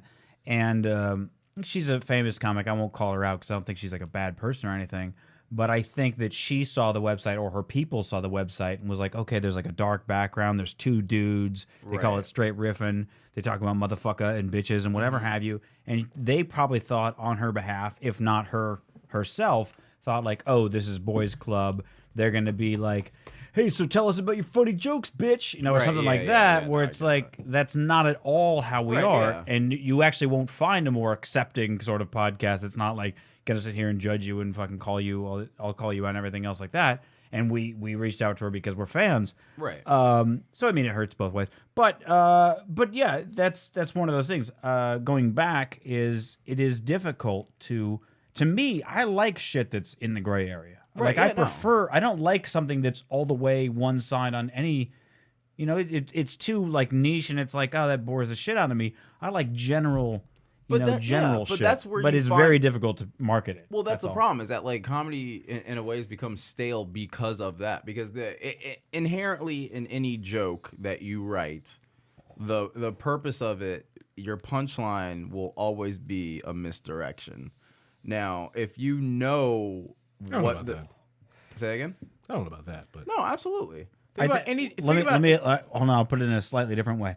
I think what he's saying is like the difference. Even if a joke's been done 1,000 different ways or whatever have you, there's that thing where you as a comic, like if you're decent and you're a good writer, Teddy, so you know what I'm talking about here, is that you listen to a bunch of people telling the same joke and you go, there's a point to be made about that subject and you're all making the wrong one. So then the misdirection becomes everybody thinks you're going to go this one punchline, but you're going completely in an opposite direction. Or you're bringing up a cultural All right, trope that's that fair. people expect. okay, And all right, I see what you're it's saying. not funny without that surprise. Right, exactly. I see what you're So, saying. I see so what you're that saying being now. said, if Yeah. you're in that gray area, you're more inclined to the misdirection because you're programmed, or whatever term you want to use. You're, me and you being black or Mitch being white or whatever. We're already gonna look at something in. Well, I've gotten that because of the fact that, I had a mohawk for years, and then for a year, 2 years almost, I was growing it out. Now I'm back to mohawk. Right. And I found that people were far more surprised back when, I used to perform with a mohawk. If I used a polysyllabic word, they were like, Right, yeah, oh my yeah, God, exactly. motherfucker's like not an idiot punk that's Right. like, yo, let's get drunk and fuck, Right, like yeah, whatever. Same on Teddy's end. When Teddy gets up there and he knows about like history, Right. and he's well read, and he, Right. you know what I mean? It's a thing where they're like, oh, he's not just doing like, yo, niggas in the hood be doing this shit. You know what I'm saying? be all struggling and Yeah, exactly. But that's what I'm saying. So, And so like, I mean, I do talk that's, about that, though. but it's Right. nice. It's No, nice you to do. have Yeah, that. you You have know? to. But That's it. yeah. You're not gonna get on TV if you don't, Teddy. Oh my god! I didn't even hear what he said. I'm curious to see what goes on the board. Wait, can I use the bathroom? Yeah. Okay, you right guys- behind you. guys Right rip. behind you. Oh, you have to. But that would be I don't even that- know how to put that on the board. I don't even know. I didn't even know what he said. I feel bad. You have to talk about black people struggling. That's what's going on. Oh, yeah. I'm sorry. Go ahead. What were you? No, I'm saying that to that extent, that is very much the misdirection, because I think that you personally wouldn't feel good about your comedy if all you do was going up there going like, you know how black people be this and white people now be. now that you've explained, I guess I was sort of thinking a little bit differently from what I think Yasser was articulating, but I think you kind of Which now I feel bad about. No. But I think you helped me sort of bridge a little bit Right, of a gap right, there. right. And I think in terms of what you're both saying, You can go ahead and keep on writing. That's cool. I'm trying to. But I think in terms of what you're both saying is a large part of my misdirection on stage, and in terms of the large part of the performance, is the fact that I just show up in this very sort of casual, almost blasphemous garb for the black dude. You know what I mean? In like jeans and a polo or whatever, Sure, or sure. a button down. and then proceed to launch. That's true. You do wear polos on stage a lot. Yeah, right. That's not an accident. No, it's I wear a suit every time I get on Right. stage. But Like, I mean, I'm- it's like I kind of want to go that- like, look, I'm up here. I'm doing a job. I'm a professional, motherfucker. Right. You treat me with some respect. And that's why, like, I would always, when I was doing the corporate gig for a while, I had the thing where I didn't want to ever It's wear. unfortunate. I have funny T-shirts. I don't want to wear. Yeah, I I kind of don't- want to wear them on stage, but I'm like, no. can't, I gotta wear yeah. a suit. Oh, no, you I don't wear a wanna be- fucking So suit. I Don't be that always, common. that's what I was saying. Well, to your point, is the sense of misdirection. Is I was telling to Mitch is that a large part of why I always perform in either like jeans or polo or a button down or whatever. white. Exactly, where it's that sense of like, oh, what's this dude doing up here? Yeah. With this polo. What's this J Crew motherfucker gonna talk about? Well, J. Crew makes phenomenal clothes. Right. Number one. Yeah, Let's- no doubt, I feel but- like that's more important is that they've got an impeccable. And they don't sense have of the style. Nazi You, past of like a Tommy Hilfiger. You, sir. I'm with you. Wait, but the Tommy You sound like a Hilfiger- cornball, brother. Which that's insane to me too. For the people that don't know, what's his name? Rob Parker. Rob Parker called RG3 Robert Griffin. a cornball brother, and Who's when they sports ESPN I'm so shenanigans. lost He's a right now. no, quarterback. Mitch is not really sports. I I'll love that break you're you like in. for the people who don't Yeah. know, and I'm all like, So you're not explaining anything. ESPN has a program. Hey, for the called people who First don't Take. know about flippity flap, let me tell you. Sometimes Is a there jib more jab beer? makes a flip to, and then it makes like a flippity flap. It's sort of like that. there That's more what, that's beer? what it sounds Yeah, there like is. to me. I can Okay, have you will. another beer. Plenty of beer. Mitch, there's a show on ESPN called First Take. It basically is just professional trolling on ESPN. It is very a absolutely shameful. He needs an opener. I got I got it one open. right There's one right here. Oh, there it is. It's an That's one of absolutely Travis mockery that it's on their airwaves. I love it. By You the can way. just use it. You don't have to. Oh, yeah. are Yeah. a bad person. There's a gentleman on there who appeared the other day, last week, who he's a black dude named Rob Parker, who there's a quarterback for the Redskins. First round draft picks, name's Robert Griffin III. He's from Baylor, Texas. He won the Heisman Trophy last year in college. He has a white So he's a girlfriend. good player. I think he's a white girlfriend or fiance or something Fiancé, like that. yeah, Yeah, they're fiance. engaged. He's a fighter. He's a phenomenal player. He's doing all kinds of things as a rookie that it's just he's reinvigorated the entire Moorbound Redskins franchise. The city loves him. I mean, they revere this guy, And this guy, Rob Parker, comes on ESPN and says, White guy or black guy? Black guy, who I is think questioning. that's relevant because what he said earlier. Right, no, Go it's ahead. a black guy, and he starts questioning whether or not he's a real black person, RG3, and he says, "Is he a brother or a cornball brother?" Those are his exact words. Is that like an Uncle Tom? That No, would no, it essentially is. be Yeah, an yeah. Uncle No, Tom. it Yeah, is. Yeah, yeah, that's what I'm cornball saying. brother, which was very awesome to explain to some of my white coworkers what I don't know. cornball What, meant. yeah, what's a cornball? A cornball is a lame, a nerd, a dweeb. You know When what you I'm saying? think, I mean, honestly, like, well, that's not nearly it's- as harsh as Uncle Tom then. No, it is. Though. It is, though, is. because he It meant, is. he Is it? meant what he. Okay. It's literally just putting a different facade on the same terrible sentiment. So it's Okay. the same. Right, yeah. I mean, I'm sure you were called a cornball and gay and all that Absolutely, stuff. yeah. I mean, that's the kind of shit that I got plagued with my entire childhood and adolescence throughout, where you were. To your white friends, you were too white to be black because you knew things, and Right. you were hanging out with them. And then to your black friends, you were a cornball because you did something like theater or debate. You Right. know what I mean?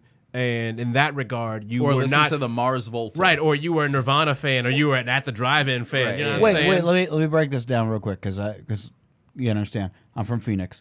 I'm so hood. My understanding from the and I never actually looked up the term, so I'm now thinking I should have looked up what Uncle Tom officially means. But my understanding was an Uncle Tom would be your the guy who, like, when he's around his black family and friends, he's like, fuck the white man, fucking whatever. But then, like, the white man shows up and he's like, let me do a dance for Right. you, let me shine your exactly. shoes, It's someone whatever. it's someone who's sold out the culture. Right. Yeah. Whereas it just I mean, and again, but it sounds to me like with the cornball black guy is like he's just always like that. He's not faking it for the certain No, people. He's just always like that. Yeah. That's the problem, and So, I think that's but where the is comment. is it a little less? Is it a little less offensive or whatever? Not that I would call anybody one way or another, but just as a cultural thing, does it have a little less sting? No, Because of and- its meaning? definitely not. Okay. No. Because he still meant it as an Uncle Tom. Like, Okay. just- Right. All right. he wasn't saying cornball to be like, oh, this guy's lame. He listens to I'm trying to, yeah. I mean, Chopin. it's definitely, Whiteified, it's you know. definitely, it's tough to get. Well, like I think they never really heard of cornball as a thing before, so I was like, I'm just trying to put a context in that reference. But I mean, it definitely is a sense of you aren't. It is that identifying blackness. okay, and you know? let Let me ask you a different way. Let me ask you a different way. Okay, I was gonna say, in the easiest sense, he's essentially just saying he's a sellout. Like he's sold out. Well, on the he actually even says on that the- where he says, "Is he down for the cause?" I mean, those are yeah, the words exactly. he used. All right, that's Tyler. What would you? Okay, on this show, many times we've had black guests, and that is when my whiteness is put in on spotlight, which is fine. I'm cool with it. I'm lame and white. I'm cool with that. He has 2 eyebrow tattoos. He's like, yeah, I'm just a normal white guy. How I am. With a mohawk. Yeah. Now I'm not proud of being white, but I'm okay with it. I'll As go. most are. I'll refer Why to wouldn't Louis you be? C.K.'s bit on being white because it's I way think better Chris than Rock anything. there's a one-legged white busboy Yeah. in here Who wouldn't tonight. trade He wouldn't places trade with me. with He's like, I'm gonna ride this white thing. I'll see where it takes me. Yeah, exactly. He's like, and I'm rich. Yeah. Exactly. So I just get called like lame and white, whatever have you.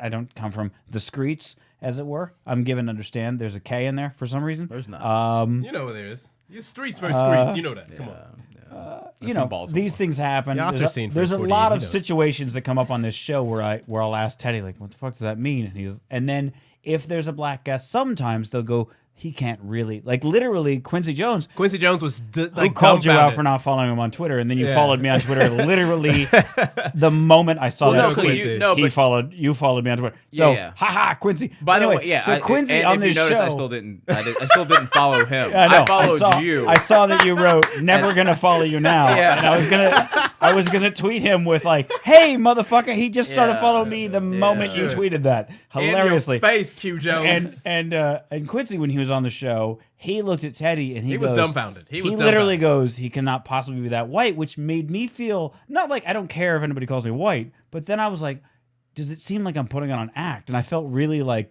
because I'm like, I don't want to be one of those people who's like, oh, I'm just going to pretend to be lame and it white. was a real world I was sitting there going kind of like, moment. I was like, I think I am, but like probably you're over exaggerating this how is kind of white like, I am. This Whatever. is a good time to transition to our conversation that we wanted to I get do into want earlier. to get into that, but anyway, my getting around the longest way I could possibly ask the question I wanted to ask Riffin. was Riffin, Peter Riffin, was that okay? So yeah, I'm lame and white, whatever. It's okay to just say like I'm lame and white. What's the nice joking ha way two black people together and one of them's lame and white, quote unquote, to call them lame and white without saying cornball or Uncle Tom? Republican.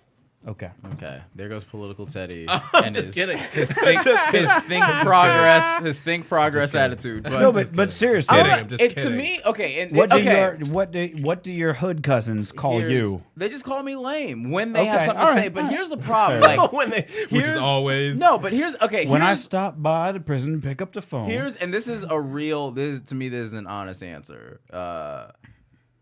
Real hood dudes never really bring that up because dudes from the hood really like they like the fact that you're like, oh man, you've like experienced stuff outside of this, like.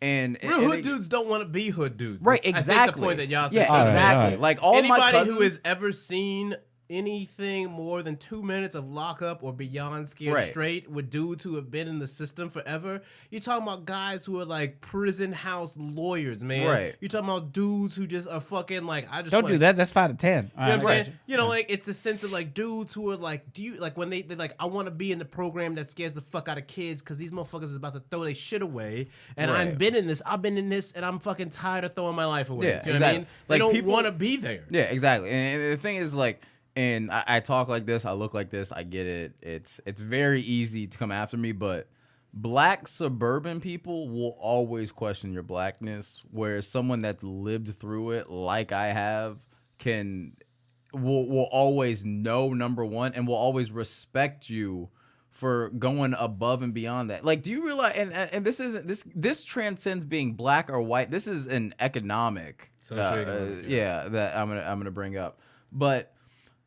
it's not. It's never been about being black or white. It's always about being poor or having money. You know what I mean? I know a ton. It's economic mobility. Yeah, I know a ton of white people that are garbage. You know what I mean? And we get along just as good as the black people that are garbage too, and they get along with each other. You know what I mean? And it may just be because I'm from Georgia and I lived in Fresno for a little bit, but like these are the places that I lived weren't necessarily affluent until the high school I went to, and then I'm placed in.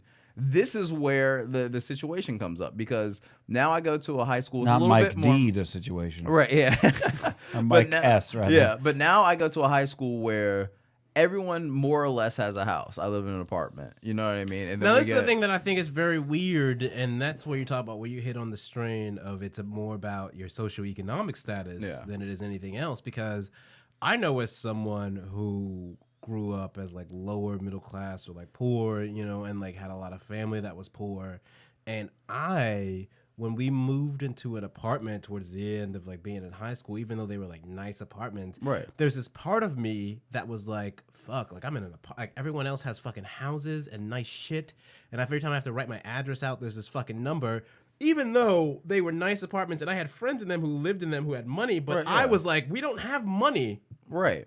Do you know what I mean? We're in a fucking apartment. Yeah. They don't get like they don't have and I I was had that aware exact same situation. I was aware Yeah. that they probably, if I explained to them my anxiety, they would look at me like I was crazy. Right, yeah. Because they don't like, yeah, whatever, I'm in an apartment. It's one of my mini homes. Right. Yeah. So I don't exactly. have that. You know? Right. And it's and I feel like that's kind of a little bit what you're Yeah, no, absolutely. And No, I mean, that's the I thing. definitely had that, you know, even in Phoenix. It's like, you know, I had the, you know, two parents, you know, a older sister. We always lived in houses. Then my dad left. And then suddenly we were in an apartment. I was like the same way. I was kind of like, oh, God, I'm kind of embarrassed. Like, I live in a fucking apartment. It's amazing how much it takes weird. you over so quickly. Yeah, where you- yeah. And there's a part of you that always is like, this is a fucking really irrational reaction right now. I know to I be know fair, there's a stigma It was a happening. 3-bedroom apartment, which Yeah. is, as you were saying, same thing. It's like, that's pretty fucking Yeah, upscale for that's an like apartment. condo. Yeah, you know, yeah. like but people Like it was, you Right. know, but yeah, I remember at the time I was thinking like I'm in a fucking apartment. And Like I don't have a it's backyard. I have a weird- back It's a porch. weird fucking reflex, and I Yeah. feel like it's a reflection of how deep that stigma runs. Yeah. Where it really has been always less about. I mean, again, you go back to the Civil War, and you go back to the Confederacy, and it's the same thing where it was like poor whites were like, I may be poor, but at least I'm like white. You know what I mean? So like we were both poor together, but like Right. I at least have this thing over you. at Right, the yeah, end. So I'm exactly. I'm gonna ride this shit out, and it's Yeah. the same reason why they kill a motherfucker once unions start rolling around. Right, yeah. Because then you've got the same people who are on the bottom end of the ladder, all of a sudden being like, well, shit, if we pull together, we got the same interest here. Right, You know what I'm saying? exactly. And that's why, in prisons, why shit is always kept so fucking regimented, and, you always got shit stirring going on in prisons, because I think California is the best example where all kinds of, any kind of literature that has anything about, like, black or empowerment or whatever Yeah. is, like, banned as fucking hate speech. You can't access it. So you've got this entire population locked up, and they can't get access to the literature of the people who came before them, Right. And really laid the foundation down for prison reform, and and actually gave them a chance to not be locked up in some sort of terribly savage conditions and just Right. savage conditions. They can't access an Angela Davis or a Stokely Carmichael in prison in California. You can't get there. And then you lock people in solitary confinement, like Pelican Bay. You got people who are locked in solitary confinement 23 hours, all the time, man. And they can't get any access to anything. I did not know that.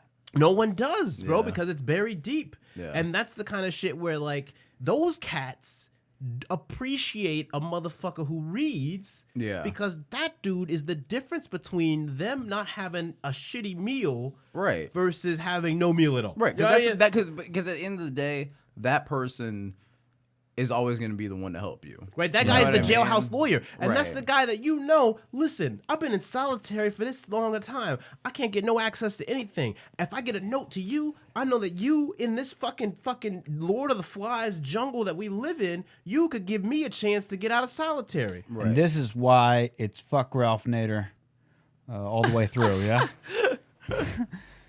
Because he started calling people overboard. Uncle Toms, and it was Going like, overboard. all That's right, what once I'm you talking start using that shit, Yeah. fuck you don't even know. Fuck Ralph I get Nader. it. All right, you have to settle a bet for Teddy and I. Okay. He had twice. Now, come Wow. on now. You better introduce this correct. You better I'm going to try. You tell me if I introduce Better it wrongly. pass him. I'm not trying to lead Pass him. him. I'm trying to not lead him towards any specific answer. Lay it out This is clean. this is an open Lay it out clean. an open-ended question. Okay. In promoting the show, twice Teddy said Illuminati, I said the urban ambassador of the Illuminati. Okay. Yasser Lester, and okay. I asked Illuminati him. affiliate. I asked him. So now, what does that mean? I asked him. I'm not going to lead into anything, so I'm going to tell you that I asked him. Okay. Now, what does that mean? And I said, and he gave me an answer, and I said, I'm going to ask him. I'm going to ask Yasser Lester the exact same question, and we're going to see if it matches up. I will be amazed if it does. Okay. I'm so All right. Number one, let me preface real quick before I get into my full answer. I only need like. Okay, go ahead. Okay. no. I'm shutting up. I'm Okay. shutting up. I don't want to lead you towards Okay, anything. so I'm wait, sorry. the question that you're posing is, what is an urban ambassador to the Illuminati? No. It's What's- I more. wanna know your if question. If somebody had written in an IM, urban ambassador to the Illuminati, Yasser Lester's coming on Straight Riffin, I would have typed WTF ? Okay. What would your next IM to me be? Like, what would my answer be to? What the fuck? Okay. So the question I asked originally is right. Yeah, What is okay. it? Okay. Okay. Okay. Let me preface with this. I've been obsessed with conspiracy theories since I was 12 years old. I've read every piece of literature you could imagine on it. I read the Illuminatus trilogy by Robert Anton Wilson. Yeah. I'm obsessed with it. Yeah, but okay. Behold a Pale Horse. and Behold, all oh that. yeah, absolutely. And I actually just, if you guys know Sam Tripoli, was just having a conversation with him about it. I noticed because that. in I noticed Behold that. the Pale Horse, there's a whole chapter from William Cooper about school shootings and how. Okay. Now here's the thing: from Phoenix, he got arrested Come on. in Arizona. Let him go. When he finally got arrested got for Really? tax evasion. They got I more to remember I say. was working in the Circle K. It was like Let him go. my first apartment, my third job Right. after the telemarketing thing. Okay. I worked at a Circle K, and I was working with a guy, and we were listening to the radio, and he goes, "Wow, they arrested that dude." And I was like, "Who's that dude?" And he goes, "You never read Behold a Pale Horse?" And I Oh, was like, "No." man. And he brought me a copy. And I held on to it for fucking years. I don't Okay. have it because I gave it to an ex-girlfriend who never gave it back. They stopped But- printing it forever and they just restarted it again. Nice. Anyway, go okay. on with your thing. Keep Okay, going, so keep going. obsessed. I'm obsessed with conspiracy theories, but very recently, within the past 4 or 5 years in hip hop, there's been a very big push in the conspiracy of the Illuminati, and they're saying that many rappers and pop stars, but the pop stars have to be affiliated with rappers in some sense. So they've been saying that Jay-Z's part of the Illuminati, Lil Wayne, Lady Gaga, Beyonce, artists beyond any kind of comprehension, Kanye West. And they've been doing things that are very purposeful. Like, let's say Jay-Z wears a shirt that says, he wore a keys, shirt. open doors. He wore a shirt that said "Do what thou wilt," which Put is your very headphones on. Because if which you didn't is, scream my ears out, I want your yeah, ears to burn yeah. too, you motherfucker. which is a very famous Aleister Crowley comment. And Crowley, because isn't it Crowley? Is it Crowley? Okay, I would say Crowley. I'm going off I'm- by Ozzy No, no, no. Osbourne's song. Oh, okay, yeah. Mr. Crowley. Okay, so we'll go with Crowley. Yeah, alright. But Crowley, as we all know, was very obsessed with the supernatural. Hence, that he's also been linked to the Illuminati. Loved his signature, by the way. Yeah. Oh, very with cool. the penis. Yeah. It's awesome. Great guy. Good times. Now, that being said, because I find that so incredibly ridiculous, I've completely adopted it. Okay. I've taken it as part of my own personal mission to, through my idiocy, debunk every Illuminati. That's good. I like it. All right. Now here's the thing, Teddy. We were both right. No, you ain't right about Because nothing. I said, You ain't right about I none of said it. right off the bat, is he like into conspiracy theories and loves reading about them, which you I said am. you are. That's- yeah, he is. And then That's Teddy said, no, it's because any black person with any clout that has like a little bit of money, people very start true. calling them Illuminati. It literally. And the I said, I sincerely doubt that if I asked him that, that would be his answer. And you included Lady Gaga, who is not black, but She I was will signed by she's- Akon. I will and she's give- affiliated she with was black signed by culture. Akon. Lady Gaga is loved by Akon. niggas Okay. Fuck everywhere. Hey, you can't fuck Fuck with that. Akon. No, You no. can't fuck with Akon because that's Illuminati. They murdered you. Yeah. Right now, son. I don't care for his whole. I will say that one song that he had, Smack that. That was a, it was a, it Don't was you a good, dare. it was Don't a good you jam. dare. Don't Good you jam. dare. But Are you kidding me? But Are you part of the Illuminati right now? But No, because but then I ran into a guy who had this whole like fuck Akon, and I was like, what? I was like, he just makes a silly song. Who gives a Yeah. shit? Then I researched the motherfucker, and I was like, oh no, fuck Akon. Why? Because of the polygamy thing? No, because all the fake shit, like him lying about an entire past that didn't exist to make him Yeah. sound more Yeah. street. But that's everybody though. It don't mean In music, I feel like for the most part, I'll say 95% Well, of look, artists have completely that lied fucking about it. when Partially somebody why hears it's that terrible. fucking song, or I don't Yeah. know, many songs. I don't know how You many and I both fucking. know I don't know how many from your top work 10 on hits the Twitter, motherfucker has, people but believe him. I'm just telling you that particular track, I wasn't going, oh, this dude's probably from the streets. I like this song better now. Yeah. But So you know, I this- feel like if you just the did a suburbs. song, who gives a shit? Yeah. But if you're gonna try to sell yourself That's as like awesome, going yeah. over the top, Well, we all to forgot. come up with this background. Now, I don't, and again, you can call my lame whiteness. I don't know the background of Kanye West or Jay-Z. The only background of rappers I know about are like, for instance, a little bit about 50 Cent. Right. Got hit with a few a shells, little but I bit- walk with a limp. Just a hair about Snoop Dogg, only because when he was first coming up, and I don't even know if this is true because I've never done research, but Murder was the case that they gave him. that was there was also that. No, I was given to understand that he was just like a gangbanger guy that sold Dre, like he was Dre's weed dealer, and he used to rap for him when he'd drop off the weed. And Dre was like, I'm really liking this dude's jams, and brought him on board as like his little understudy. Now The that's real probably not true. yeah, I'm just the telling you real that's what the story was. Is that Snoop was best friends with Warren G, and Warren G is Dre's stepbrother. And so Warren G played a demo with all three of the. It was Nate Dogg, Warren G, and Snoop were in a group called 213 together. Which Regulator! they Yeah. eventually came out with Yeah. an actual, and they have a Yeah. clothing line as well Yeah. too. But Well, I mean, Nate Dogg's best. Dre but yeah. picked Snoop out of all of them and said, "I really like you. I think you're gonna do something," and then made him, one of the biggest. He's a pop icon. You know what I mean? Well, He's Dre like- knows. Snoop Dogg where is- to- Snoop no, Dogg is Dre is just- one of those people that like His ear is phenomenal. No Yeah. one can ever say. Here's that. the thing. It's a thing to be. If you can listen to shit or whatever have you and pick out some stuff and you have clout, Yeah. you're fucking Oh, it's top of over. the world. Well, Dre All I is- have zero clout, but I have a great ear for things like that. But I have zero clout. Never had any now clout. Dre, today actually, I decided to dabble a little bit on the home Oh, shopping you've been network. doing some dabbling. I forget who it was. It was somebody who was supposed to be hawking some bullshit, and I was like, let me see how this fucking grifting works.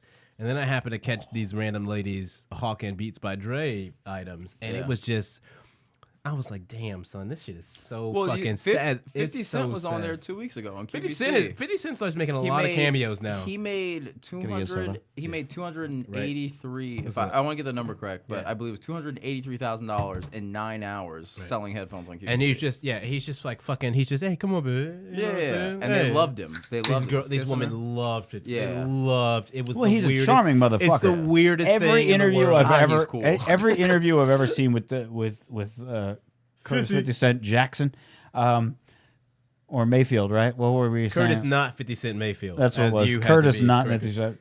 Yeah, sorry. I couldn't remember the joke now. That I was like from the- fucked it that up. was I from was the- like, that's from the why Quincy was there Jones no episode. laugh? That was the joke. That was no? the Quincy Jones Oh, episode. Clearly, he was I like, fucked we were that like up. Curtis, Curtis Mayfield. He's like, isn't that 50 Cent's real name? We're like, no, that's Curtis Okay. not 50 Cent Mayfield. Yeah. So That's how okay. that's how he's known around these parts. Every interview I've ever seen with him, white, black, old, young, you name it, he is a charming motherfucker. He charms the pants off Dude, of motherfuckers. he knows that, man. I do not know how he ended up with 50 cents worth of lead in him because No, he's his so name charming. was 50 Cent. You're gonna have to when he- shoot him from a long when way away he- because if you walked up to him to shoot him, he'd be like, He "Yo, did a listen." deal with Columbia Listen. Records. He'd make some before- jokes. He'd be like, "Guns are funny, right? Aren't they funny?" Before and you'd the be like, shooting "You know what? I happened. don't want to shoot this guy. He's too charming." Just saying, he's a charming motherfucker. Before the shooting happened, he did a deal with Columbia Records, and that bombed. And then he was just kind But he of. got How to Rob out of that. He got which is How to one of his best Rob, songs. which was on, and that's where he just talks about. Basically, it's a track called it's a track where he just goes through how he would rob various famous rappers and other kind of black celebrities at the time, but mainly rappers. And that was like his big thing, and so like How to Rob sort of started pushing around the streets or whatever. And then he. That's a pretty good idea. He fucking Charming motherfucker. Again, he just charmed his way into the shady aftermath with Dr. Dre and Eminem, and then Dre basically gave him In the Club, which had been a beat that Dre had for years. Come give me a hug. Which is in the club. It's I your mean, do you know birthday. how fucking insane it is that you were sitting on a beat that became a global phenomenon? You know that song is the most played song in radio history. Is it in really? the club? Yeah. Well, let's be fair. I mean, I remember what. Let's be fair. after a If Dr. while- Dre was like, "Hey, come give me a hug," you'd be like, "You know what? I'm good. I'm just Come give me a hug. yeah." Like, but when 50 Cent says it, you're like, "You know what? Yeah. I'll give him a That's hug." 'cause he's smiling. He's a charming motherfucker. I'm saying I'd mean give him a hug, but I wouldn't give Dre a hug. I mean, I would, but like, You wouldn't give Dre if, a hug. Like in a song, I wouldn't just walk up and hug Dre. I bet In you a I could walk up. song, Dre does not sound like a huggable man. Yeah, no, Dre that's what I'm has saying. never sounded I like bet a you I huggable could walk up to 50 Hers Cent and be really like, nice. "Can I get a hug?" And he wouldn't even ask if it was my birthday. But Dre would like see my ID. He'd like run some tests and shit. I'm just Yeah. guessing. How you doing? Now I came up listening to and stuff. You NWA, got so I mean Dre has a Dre different meaning to me. Dre's not trying to fuck around with y'all. Dre was back in the NWA Yeah, days. that's You know what what I'm I'm saying? saying. You know, So, 50 yeah. Cent, bro, he was just trying to get his grift on. Now he's just making terrible movies, which I've seen. Have you seen All Things Fall Apart? That movie where he's a I mean, football Dre's running so back? out of but I context. have You seen. need to see I that have movie. seen. Oh No my one's. God. Have you seen Before I Self-Destruct, the movie? That was a movie he made accompanying his album called Before I Self-Destruct. Yeah, wait, which one is that? Where That's he the is one where he plays the basketball player who has his Can't- knee blow Oh out. yeah, And, like, I his saw the little one where he's a brother football gets cancer killed. with cancer. Yeah, Yeah. yeah, right. Yeah. No, did you see? You guys, this is, sounds so stupid, but do you guys follow Floyd Mayweather on, French Montana, the rapper French Montana on Instagram? I can't say that I He- do. he French always- Montana No, is. I Can do we? not. The I worst don't know if rapper we of can all briefly time. play a little bit of French Montana's most famous. I yeah, you know, prefer we get not the, to, His yeah. most famous song is known as "Pop That." The hook is a man screaming "Pop That." Do you know pop who's that pussy." you know who that is? Oh, I do know. I did see the unedited video of do you that. see how I've excited seen he the just poppin' got? and pussy. Yeah, wait, do you know who's singing? You That's know where I whose sample learned that what is? I didn't know what poppin' pussy was until I That's saw that. Whose sample is that? It's No, wait. Is that the same one as where it's like poppin' with pussy poppin'? No, Poppin' that's- with that's- pussy that's poppin'. ludicrous. Pop that, don't stop. Pop that, Yeah. pop that, pop that, don't stop. Yeah, you're talking about Ludacris pussy popping from Yeah, back in the yeah, early I'm days. sorry, I'm that's sorry, a I'm good sorry. song Pussy, too. That's- pussy popping. See, now on that's a the one I handstand. saw the unedited video. What up, like Martin Luther King? We did it. Yeah. The uncensored video of the pussy popping, and I was like,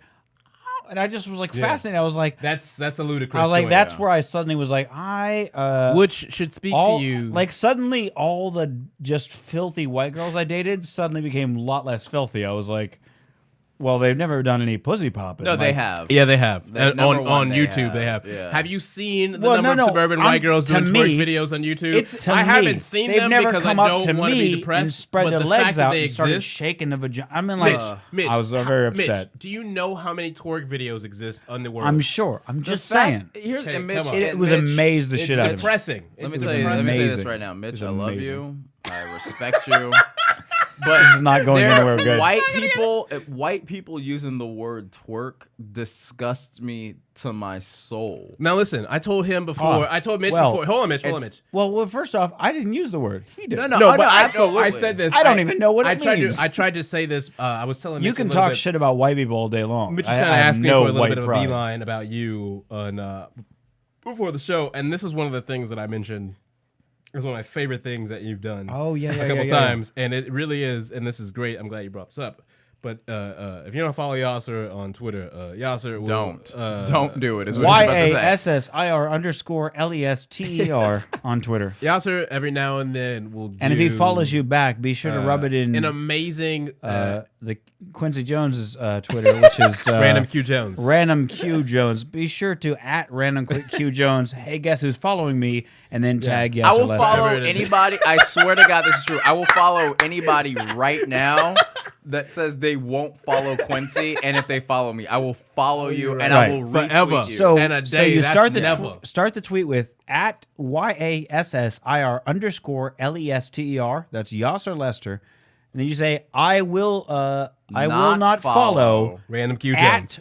RANDOMQJONES. Yes. And that will get you a follow from Yasser Lester, who Immediately. And I'll shout you out. I'll shout you out. right now on the show. You'll be he's got archived thousands, forever. like Forever. a thousands upon thousands of Twitter followers. Nah, it will get you a lot of shush. So this is the Trying to thing build that I you up. love that Yasser has done in the past, where he will he'll go through and retweet usually teenage or adolescent white girls using nigga as it's just everyday nomenclature for them. You know what I'm talking It's about. my And he favorite does thing it. in the He world. does. It's He my does it. favorite thing in the And I world. promise you, when I'm like going through Twitter all of a sudden, and I see this tweet from Yasa where he's like, and it just says, I will now proceed to retweet white girls using nigga. And that's it. That's all he says. And then the next like 15 to 20 tweets are just these young white girls just using nigga. They're like, oh, my nigga's up. And you're just like, oh my God, what have we done? What have we done? And this is why Do I you love blame the Twitter. rap music? I don't. I do in you a way, you a but goddamn fraud. here's what I blame. Not even rap music. I blame the internet. Don't you Because dare. we Yeah, finally, that's fair. you can have a profile with your face on it. You can have We your have talked about it on home this show many times. phone yes. number on it, but people are just like, oh, no, I still have this wall. I can say whatever I want. Like, Yes. okay, take today for instance. I named a rapper named Lil Boozy, right? Lil There's Boozy. Lil Boozy. There's a He's big, from down bottom. He's you from know where down bottom is? He's from from Louisiana. He's from the boot. All right. Louisiana. Now, Oh, I know where the boot is. Yeah. That's also known as down bottom. yeah. Okay. So Lil Boozy went to Nolans. jail for You got it. Lil Boozy went to jail for my drug family. dealing and for killing somebody. But there's a Right. huge movement on the internet. It's like, we got to free Lil Boozy. Free He's Boosie. innocent. Anytime a rapper goes to jail, an internet movement will immediately spring up, Right. accompanied by rappers wearing T-shirts saying "Free insert rapper here." Right, yeah. So What Boozy even happened to Lil Wayne from that? Yeah, Boozy's particularly dangerous, which is fine with me. I don't care. I have Wait a minute. It's almost nonchalant. You're gonna have to put that Yeah. on the board there. Boozy's particularly dangerous. Is But pretty, here's, okay, but at the I same couldn't time, have phrased it better than the that. second part of my statement, the second part of my statement was gonna be that I have uncles that have done the same thing. I just think it's very funny that people just have this huge movement, and they haven't really researched or whatever. That's fine, I get it. Never. But every time I tweet something about Lil Boozy, like, I'll see people that I don't say think that's how you spell boozy, is it? It is how you spell B-O-O-Z-Y, no? no, it's BOOSIE. That's how I spelled it. It's Yeah. Lil Boosie. Nicely Lil done. Boosie. Don't you Nicely dare ever done. question my fucking Nicely credentials done. again. Nicely Yeah. done. That's why you sit on that side. I'm of the sorry. line. That's And why. my That's why apologies. Teddy. That's Come why on. Teddy a real nigga. Okay. Though. Okay. But okay. I'm so gonna- every time I'm so hood. if I mention Lil Boozy in a tweet, I won't put his like at name. I'll just say like, No yo, hashtags. like I'll just joke around and be like, yo, should we really free Lil Boozy? One time, this is the second to last time, and by the way, this happens all the time. 'Cause Again, I'm always talking about Lil Boozy. why you should follow Yasser on Twitter is that he just likes to poke his face in the beehive. And be like, and y'all see making what honey up in happens. here? Yeah, Y'all making honey? Exactly. Okay. And then I'll step out. Can I get a nibble? And then I come Can back get in a 6 nibble? months No? later. Okay, Yeah. I come back. Wait for the hibernation. Wait for the hibernation. Anytime I even remotely type something similar to this guy's name, someone will cuss me out. So the second to last time I wrote like so good. keep Lil Boozy because everyone was saying free Lil Boozy. Some dude wrote me whose Twitter avatar was him in jail with his girlfriend, and he said, yo, you need to be quiet because Boozy a real nigga. That was a tweet from a few months ago. Today I tweet this morning. It was early. I'm feeling it. I say, hey. Yo, my man just woke up being like, I'm about to troll free Lil Yeah, Boozy. I'm about to tweet Lil Boozy. Today I tweet. Oh my God. Today I tweet realistic situation, guys. Let's say Lil Boozy is freed. How dangerous are the streets in the next few hours?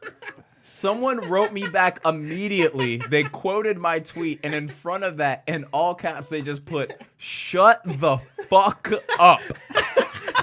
Like, they just don't, like, you can't. Lil Boozy, like people. Yeah, we got free Lil Boozy, son. is the real Black Jesus, and I mean that. You can say what you want about actual Jesus. Don't ever talk about Boozy. So when we post this episode later, I can be Someone's like, gonna come after Lil me. Boozy says, Yasser Lester is the shiznit, and here we interviewed Yasser Lester, who Lil Boozy says is I don't know the big up and comer or the next Eddie Murphy or something like that. Yeah, no, Or Lil Boozy's favorite comedian, Yasser Lester, stopped by Straight Riffin. Maybe I'll do that. maybe. But then again, people may also be like, Boozy would never support him. You know what I mean? Like, people just Boozy. It is hilarious on Twitter, like somebody's like got a bot like waiting for anything that says Boozy, and they're like, all right, I'm gonna fucking attack. No, him. and that's what it is. And every single time, like if you tweeted about Lil Boozy, someone. I'm curious about that. When you tweet this episode out tomorrow, you've got to be like, free Lil Boozy. Yeah. Oh no. Absolutely. Check me on Straight No, Riffin. and you guys will have a million hits on Yo, this please, podcast. no, don't you dare. Nice. I don't need that. You know, the thing is so fucking amazing, though. Maybe is, we'll like, blow people's fucking I minds. really, like, to this day, I really don't know where the first free insert rapper here movement began. I feel like it really gained its, like, Insert internet. what now? Free insert rapper here Oh, t-shirt right. campaign. Oh, I okay. feel like it really hit its biggest stride, though, and why the internet identifies with it now. Again, going back to Free Curtis, OJ? not 50 Cent Mayfield. With 50 Cent, when G Unit was really popping Oh, off. Free Yayo. That was Free Yayo was the big campaign. They had a man named Tony Yayo. Oh, yeah. Don't you add there? I've heard Do you that. know? I've But do heard you know that what name. Yayo is? Yeah, Coke. Yes. Okay. I'm So just making sure, yes. all of a sudden you just had every time 50 Cent showed up anywhere, you had cats with Free Yayo t-shirts on. Yup. And that shit just blew That up. seems and to then Tony me- Yayo got a that fucking seems to be album even out more of that. dangerous. He got an album deal out of it. And Tony Yayo is, first of all, a not respectable member of society and a hoodlum and not a good rapper. He's he's a terrible rapper. He's a terrible rapper. Tony's home. He needs That's the literally adjective how it- "terrible" in front of him, so just so people know. Terrible Tony. Terrible Tony Yayo. But you just had It cats seems free to Yayo, me and that then everyone it would be, got a free it would be more dangerous to have free Yayo on a sign than free beer on a sign as far as riots for Yeah. people looking for free drugs go. Yes. Why do you think the movement was so popular? That's dude? what no, I'm saying. Like, people are absolutely. like, wait, you guys got some Absolutely. free Yayo up in here? Because that shit's like, Yo, what? if you walked into a 50 crowd of bucks a cats, gram you're or like, some free shit on the yayo, streets. free yayo. Yo, everyone's gonna be on your side, dude. And especially if you have some yayo. Yeah, that's what I'm saying. You're I that mean, dude. that You're seems like a that dangerous dude. proposition to I yell feel out like at the streets. It will take us until maybe 2236, but eventually we will appreciate the free Tony Yayo movement as the greatest absolutely. guerrilla marketing campaign that the United States of Absolutely. America has ever seen. That and Obama's grassroots campaign. You know them in Obama 08. phones? It's so sad every time I see a white person post a conversation So they've you're had saying- about a black person using the word Obama phone, because I'm like, please don't. Please don't legitimize that. so I should Please change don't do my that. I should change no. my last Please don't name. pretend like we all believe that. I Don't should you change dare my do it. last name to Blunts and then get put in prison. Oh God, let me blunt. tell you. And then I'd be the most Let me tell popular you. Let me tell you person something ever. right now. This is Reverend real. Blunts, you blow up. They'd be like, free blunts everywhere. They'd be like, Mitchie Blunts would be the hottest fucking name in the industry forever. Mitchie Blunts. is going Mitchie on the board. Blunts? Are you oh kidding man, me? yeah. Blunts. Here's the problem though: is I would let everybody down the moment I took the stage and No, didn't start no. and didn't start the sentence with No. yo, Mitchie Blunts in the house. No, let me tell you something. You don't know how to people, work it, people would be so behind the movement Yeah. already. Yo, You Yeah, think you so? would just your use rapping would be like you're like Mitchie Blunts didn't Oh, have I'm the not best talking about flow. rapping. I was talking about No, comedy. if you No, if no, you no. got up on stage and yelled Mitchie Blunts is in the building, Dude. you wouldn't have to say anything. You wouldn't else even have to for say the a rest bit of your You life. wouldn't have to say a bit, bro. You'd be you a could, You millionaire. could do setups and you could just walk off. well, that's gonna have to be 5 one of the minutes setup. one You- of the you go one up of the there- free the Mitch, straight Mitch, riffing imagine- t-shirts is gonna have to say free Mitchie Blunts. Imagine this, right? Yasser goes on stage as the hype man's hype man, okay? Yasser's like, yo, lose your mind. Lose your mind. I would. Are I you would do ready? that. Are you ready? Oh my God. And then boom, hands the mic to me. And I'm like, oh my God, motherfuckers. Are you really ready to lose your mind? Mitchie Blunt is in the building. And then boom, boom, boom, boom, boom, boom. Who's Oh, ready yeah. to hear Drama. about my dick? Right, Yeah. right. And For then like 30 minutes and you're straight. still backstage, right? They Oh, can't even yeah, I'm hear sorry. you, son. You just saying that with your mic. Right, It's all yeah, wired okay. up, right? And then all of a sudden, me and Yasser just like, that's right, motherfuckers. Mitchie Blunt dick talk, half hour, let it loose, bitches. And then we just drop some real, like, hardcore gangster fucking, like, real Trent Reznor's custom-made fucking music soundtrack shit. Or MOP's Annie Up. Annie I Up feel- is the oh. greatest. Listen, anybody in the world who walks out to anything with Annie Up playing in the background, Won. They won.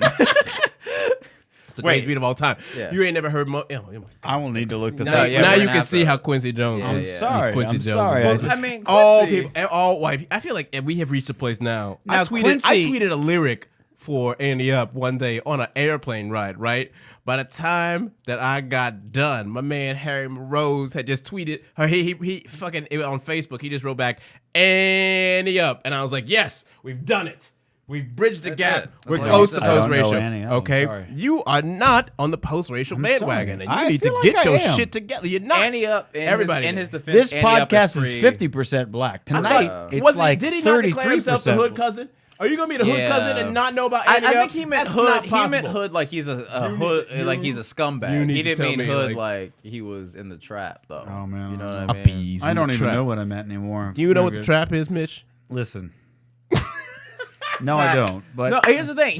You do know Really like neither a here nor trap. there. A You know what trap. the A trap trap is. house is like a drug house. You know what I Right, mean? right, It's right. it's It's a trap. Yeah, yeah. Yeah, sure. It's, Trap. You ain't gonna get out. I gotcha. I You gotcha. know. Yeah. You already That's trapped where you- yourself. Yeah. Yeah, It's- yeah. that's what- you Well, that's can't get why- out. You can't get out. It's the trap. That's what I call strip clubs. Yeah, see, that's what black people Okay. call everyday life. Yeah. Yeah. I don't mean The for fact me. that you call a I'm, strip club the No, no. trap That's is not I- you. I don't know no, what no. I- yeah. I think mean your that. hood I mean status. that for the Mitchie strippers. Blunts ain't gonna blow up, son. If Yeah. that's what you It's be very calling it. unfortunate what strip clubs do to women. Because it's like, well, it's very easy money. It's really, really big money, and the women I've known, That's actually a really good It point. is a very it's, women, strip it's- clubs are the It's, trap. it's Yeah, a yeah. trap because it's like, look, I remember Damn, son. I made a point of not ever dating strippers, but I dated a girl You just once blew Lil' who Kim's mind. became a stripper while we were dating. I talked about this on the Anthony and Melanie episode. She became a stripper while we were dating, and I was like, I really wish you wouldn't do that. And it wasn't like, oh, I own your body. I was like, if you want to do porn, like, I'm fucking fine. Right? I don't give a yeah, shit. yeah. But like, the problem with stripping is that it makes shitloads of money in cash. Very Right. clear. So you're not going to claim that on your taxes. Right. I know that. No, I mean it's usually And it's not going to probably go in the bank. Let's be. I mean, Right. a lot of, You know what I mean? especially if you're a younger female, you're usually well, in one of the- immense debt of some kind, Right. And you're like, in I this can case, do this. she wasn't. She get was in, just get- working. She was working restaurant jobs, which is a very easy Okay, hop, yeah. skip, and a jump to Right, stripper yeah, because actually, like she yeah, lives I on see tips. that, yeah. So one of the biggest fights we ever got into was, excuse me, as I make websites, and I was like having trouble finding like reliable clients or even a fucking like full time job or whatever have you. Bees in the trap. And we got into a fight because she was paying the bills and I was still looking for a job and doing like side jobs wherever I could get them. And You're poor. and I said, listen, if I could just walk into a club and fucking shake my titties around and give $50, I'd do that. But I have to fucking actually use talent and Right. go to work. And that was not a Poor choice. But them's the facts. She literally Yeah. like I didn't realize it because I'd never really dated a stripper before, but in her case, it was literally she just walked into a club and was like, I'd like to, get a job here, whatever. There's no application, there's no resume. It's like Right. you're renting the stage. Okay, Right. it's $50 to dance. So you get up on stage, you pay $50, you can go up and dance. Right. They don't give a shit after you give them $50, they don't give a fuck what you do. Right. Yeah. Yeah. And then at the end of the night, you tip out to the security guard, whatever Right. have you. But if you don't make any money after that first dance, you would probably just go home because now Right. you owe money. Right. And so that's it. There's no process. And I was like, I've never had a job where I can just make $500 in a night. But you without- also haven't had a without job that would. without any qualifications. Right. You know what I mean? As a But- comedian, you couldn't walk into the improv and be like, "Yo, let me up on stage." Yeah, and but they're like, no it's one. $50. It's totally Right. different. It's not even anywhere near of a same comparison because there's no demand for comedy like there is. I'll grant you For that. that, there's also not the same level of danger and of a threat, menace Yeah, in the yeah. sense of. Well, I you know what I'm mean- saying? You're not really worried about walking out to your fucking car after Well, a I will comedy say in the- show. in the ca- in the and that cases of if the- you are doing comedy, it's it's not because you're in some sort of destitute place Right. economically. Well, no, let's be is. honest. It's because you're trying to get out of that. Well, yeah, I mean, okay, that's fair. You're in a Well, destitute. now she wasn't, but comedy's not going to the get you out of it. specifics, No, that's in right. the You know what I'm specifics in this particular case, and a lot of strip clubs these days have like a separate lot for just the girls. That's usually like underground and things like that, and they have security yes, there. but we still know. That I know. it's- I'm okay. saying in the case where she I mean, was they at, only that's need not the that case. Yeah. because it's so fucking Absolutely. dangerous. Right. I'm not, and again, it's a trap. It's a bad idea because Easy it's so easy to make that money, and God, I it's hate like that song. any job that would make you, any job that would make you the kind got of no money idea that what you we're make at a strip club is going to take fucking years Right. to get to that point. Like you're going to have to go to college, or you're going to have to fucking work your ass off for a long time, any number of things. And it's like in the meanwhile, respectable. these women, that's not the case. They're like, I'll just strip, and they'll say like, oh, I'm going to go to college or whatever have you. They get out of college and they're like, well, I'm going to keep on stripping because this is not making the money even after all the work I did in college. I'll keep on stripping.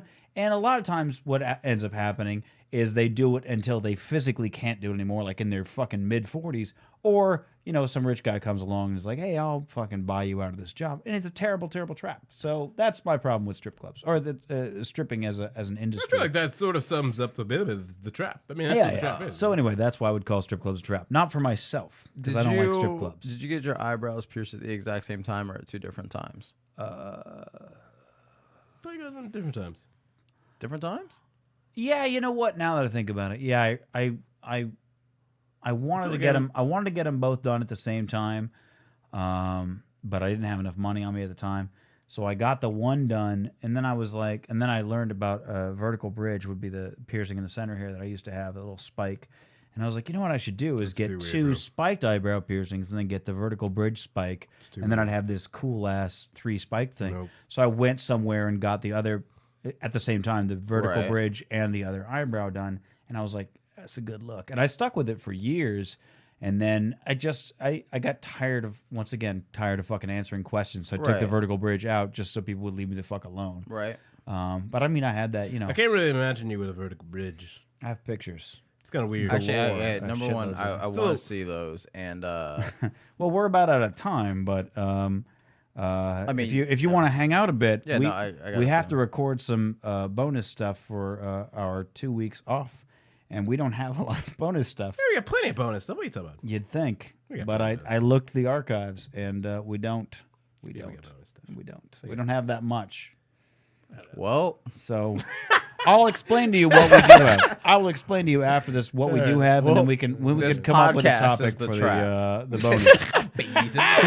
apparently, right. Riffin is the Gotcha, trap. bitch. Yasser, Lester, where can people find you other than your amazing Twitter, which is at YASSIR_LESTER? Where else can people find you? Loads of suburban white girls. Tons of them. Okay, Using so I nigga don't really do the Facebook casually. thing.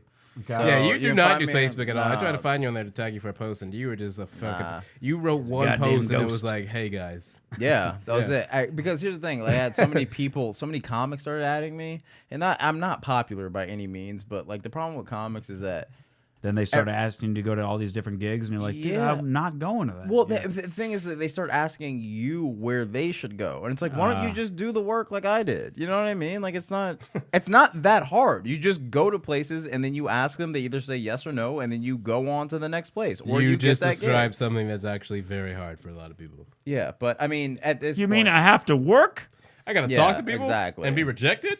exactly? Well, there's Twitter. Listen, I was I'm told on I was there. a special little flower. I have got to be vulnerable. I'm not doing that shit. There's a Twitter, which is probably the most accessible. You can catch me on my email. Holler Yasser. at him at Yasser on the Twitter, and you should definitely do that. Yeah. All right, you got any shows coming up? People can see you. Man. You also do some writing as well too, right? I do. I write on a YouTube show. Oh yeah, I should probably plug that. I write on a YouTube show called Breakdown, and that's BRKDWN. It's a nigga show, so there's no consonants. And every day we It's also the internet. They take Yeah, out exactly. they take out a lot We of take vowels a- on the you know, internet. we take- That's cool. We take a hilarious take on the news. You can check us out on YouTube. I co-host every few episodes or so, but it's hosted by the phenomenal John Scarlett and Cynthia Luciette, and directed by the great. Why have Wes we not been featured on Armstrong. the show? I can get you guys on if you guys want to do a breakdown. We'll get you on a breakdown. You know how his voice got? No. That's when I'm being real. No, when I'm being real, my voice goes high. A lot of people when they're lying, but I'm like, no, they're gonna do it. I mean, if you want to die, baby. Yeah. You can find me on my email. It's just yasserlester@gmail.com. My cell phone number is 424-212-9693.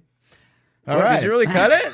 Yeah, why not? Text me. Be Text more me. See what's fun. going on. Be a good time. 281-330-8005. Yeah, but Mike no, Jones that's up on the it. low. And Mike Jones about you the know, we're I'm at shows all the time. If my you just e-cig. literally just ask me where I am, and I'll tell you where I am, and Okay. you can come see shows. I don't. To be honest, the worst part, I never You have the remember my worst- schedule. I'm not even kidding. Worst If- internet if- marketing campaign if ever. Teddy- Just ask me where I'm at, Great. motherfucker. No, I'm just Shit. saying, like, This is great. had Teddy not been last Thursday, been like, hey, you're doing straight riffing again, I completely would have forgotten about this. I never put things on my calendar. Yasser knows I have been pestering him for months now. Yeah, I mean, I'm just like- I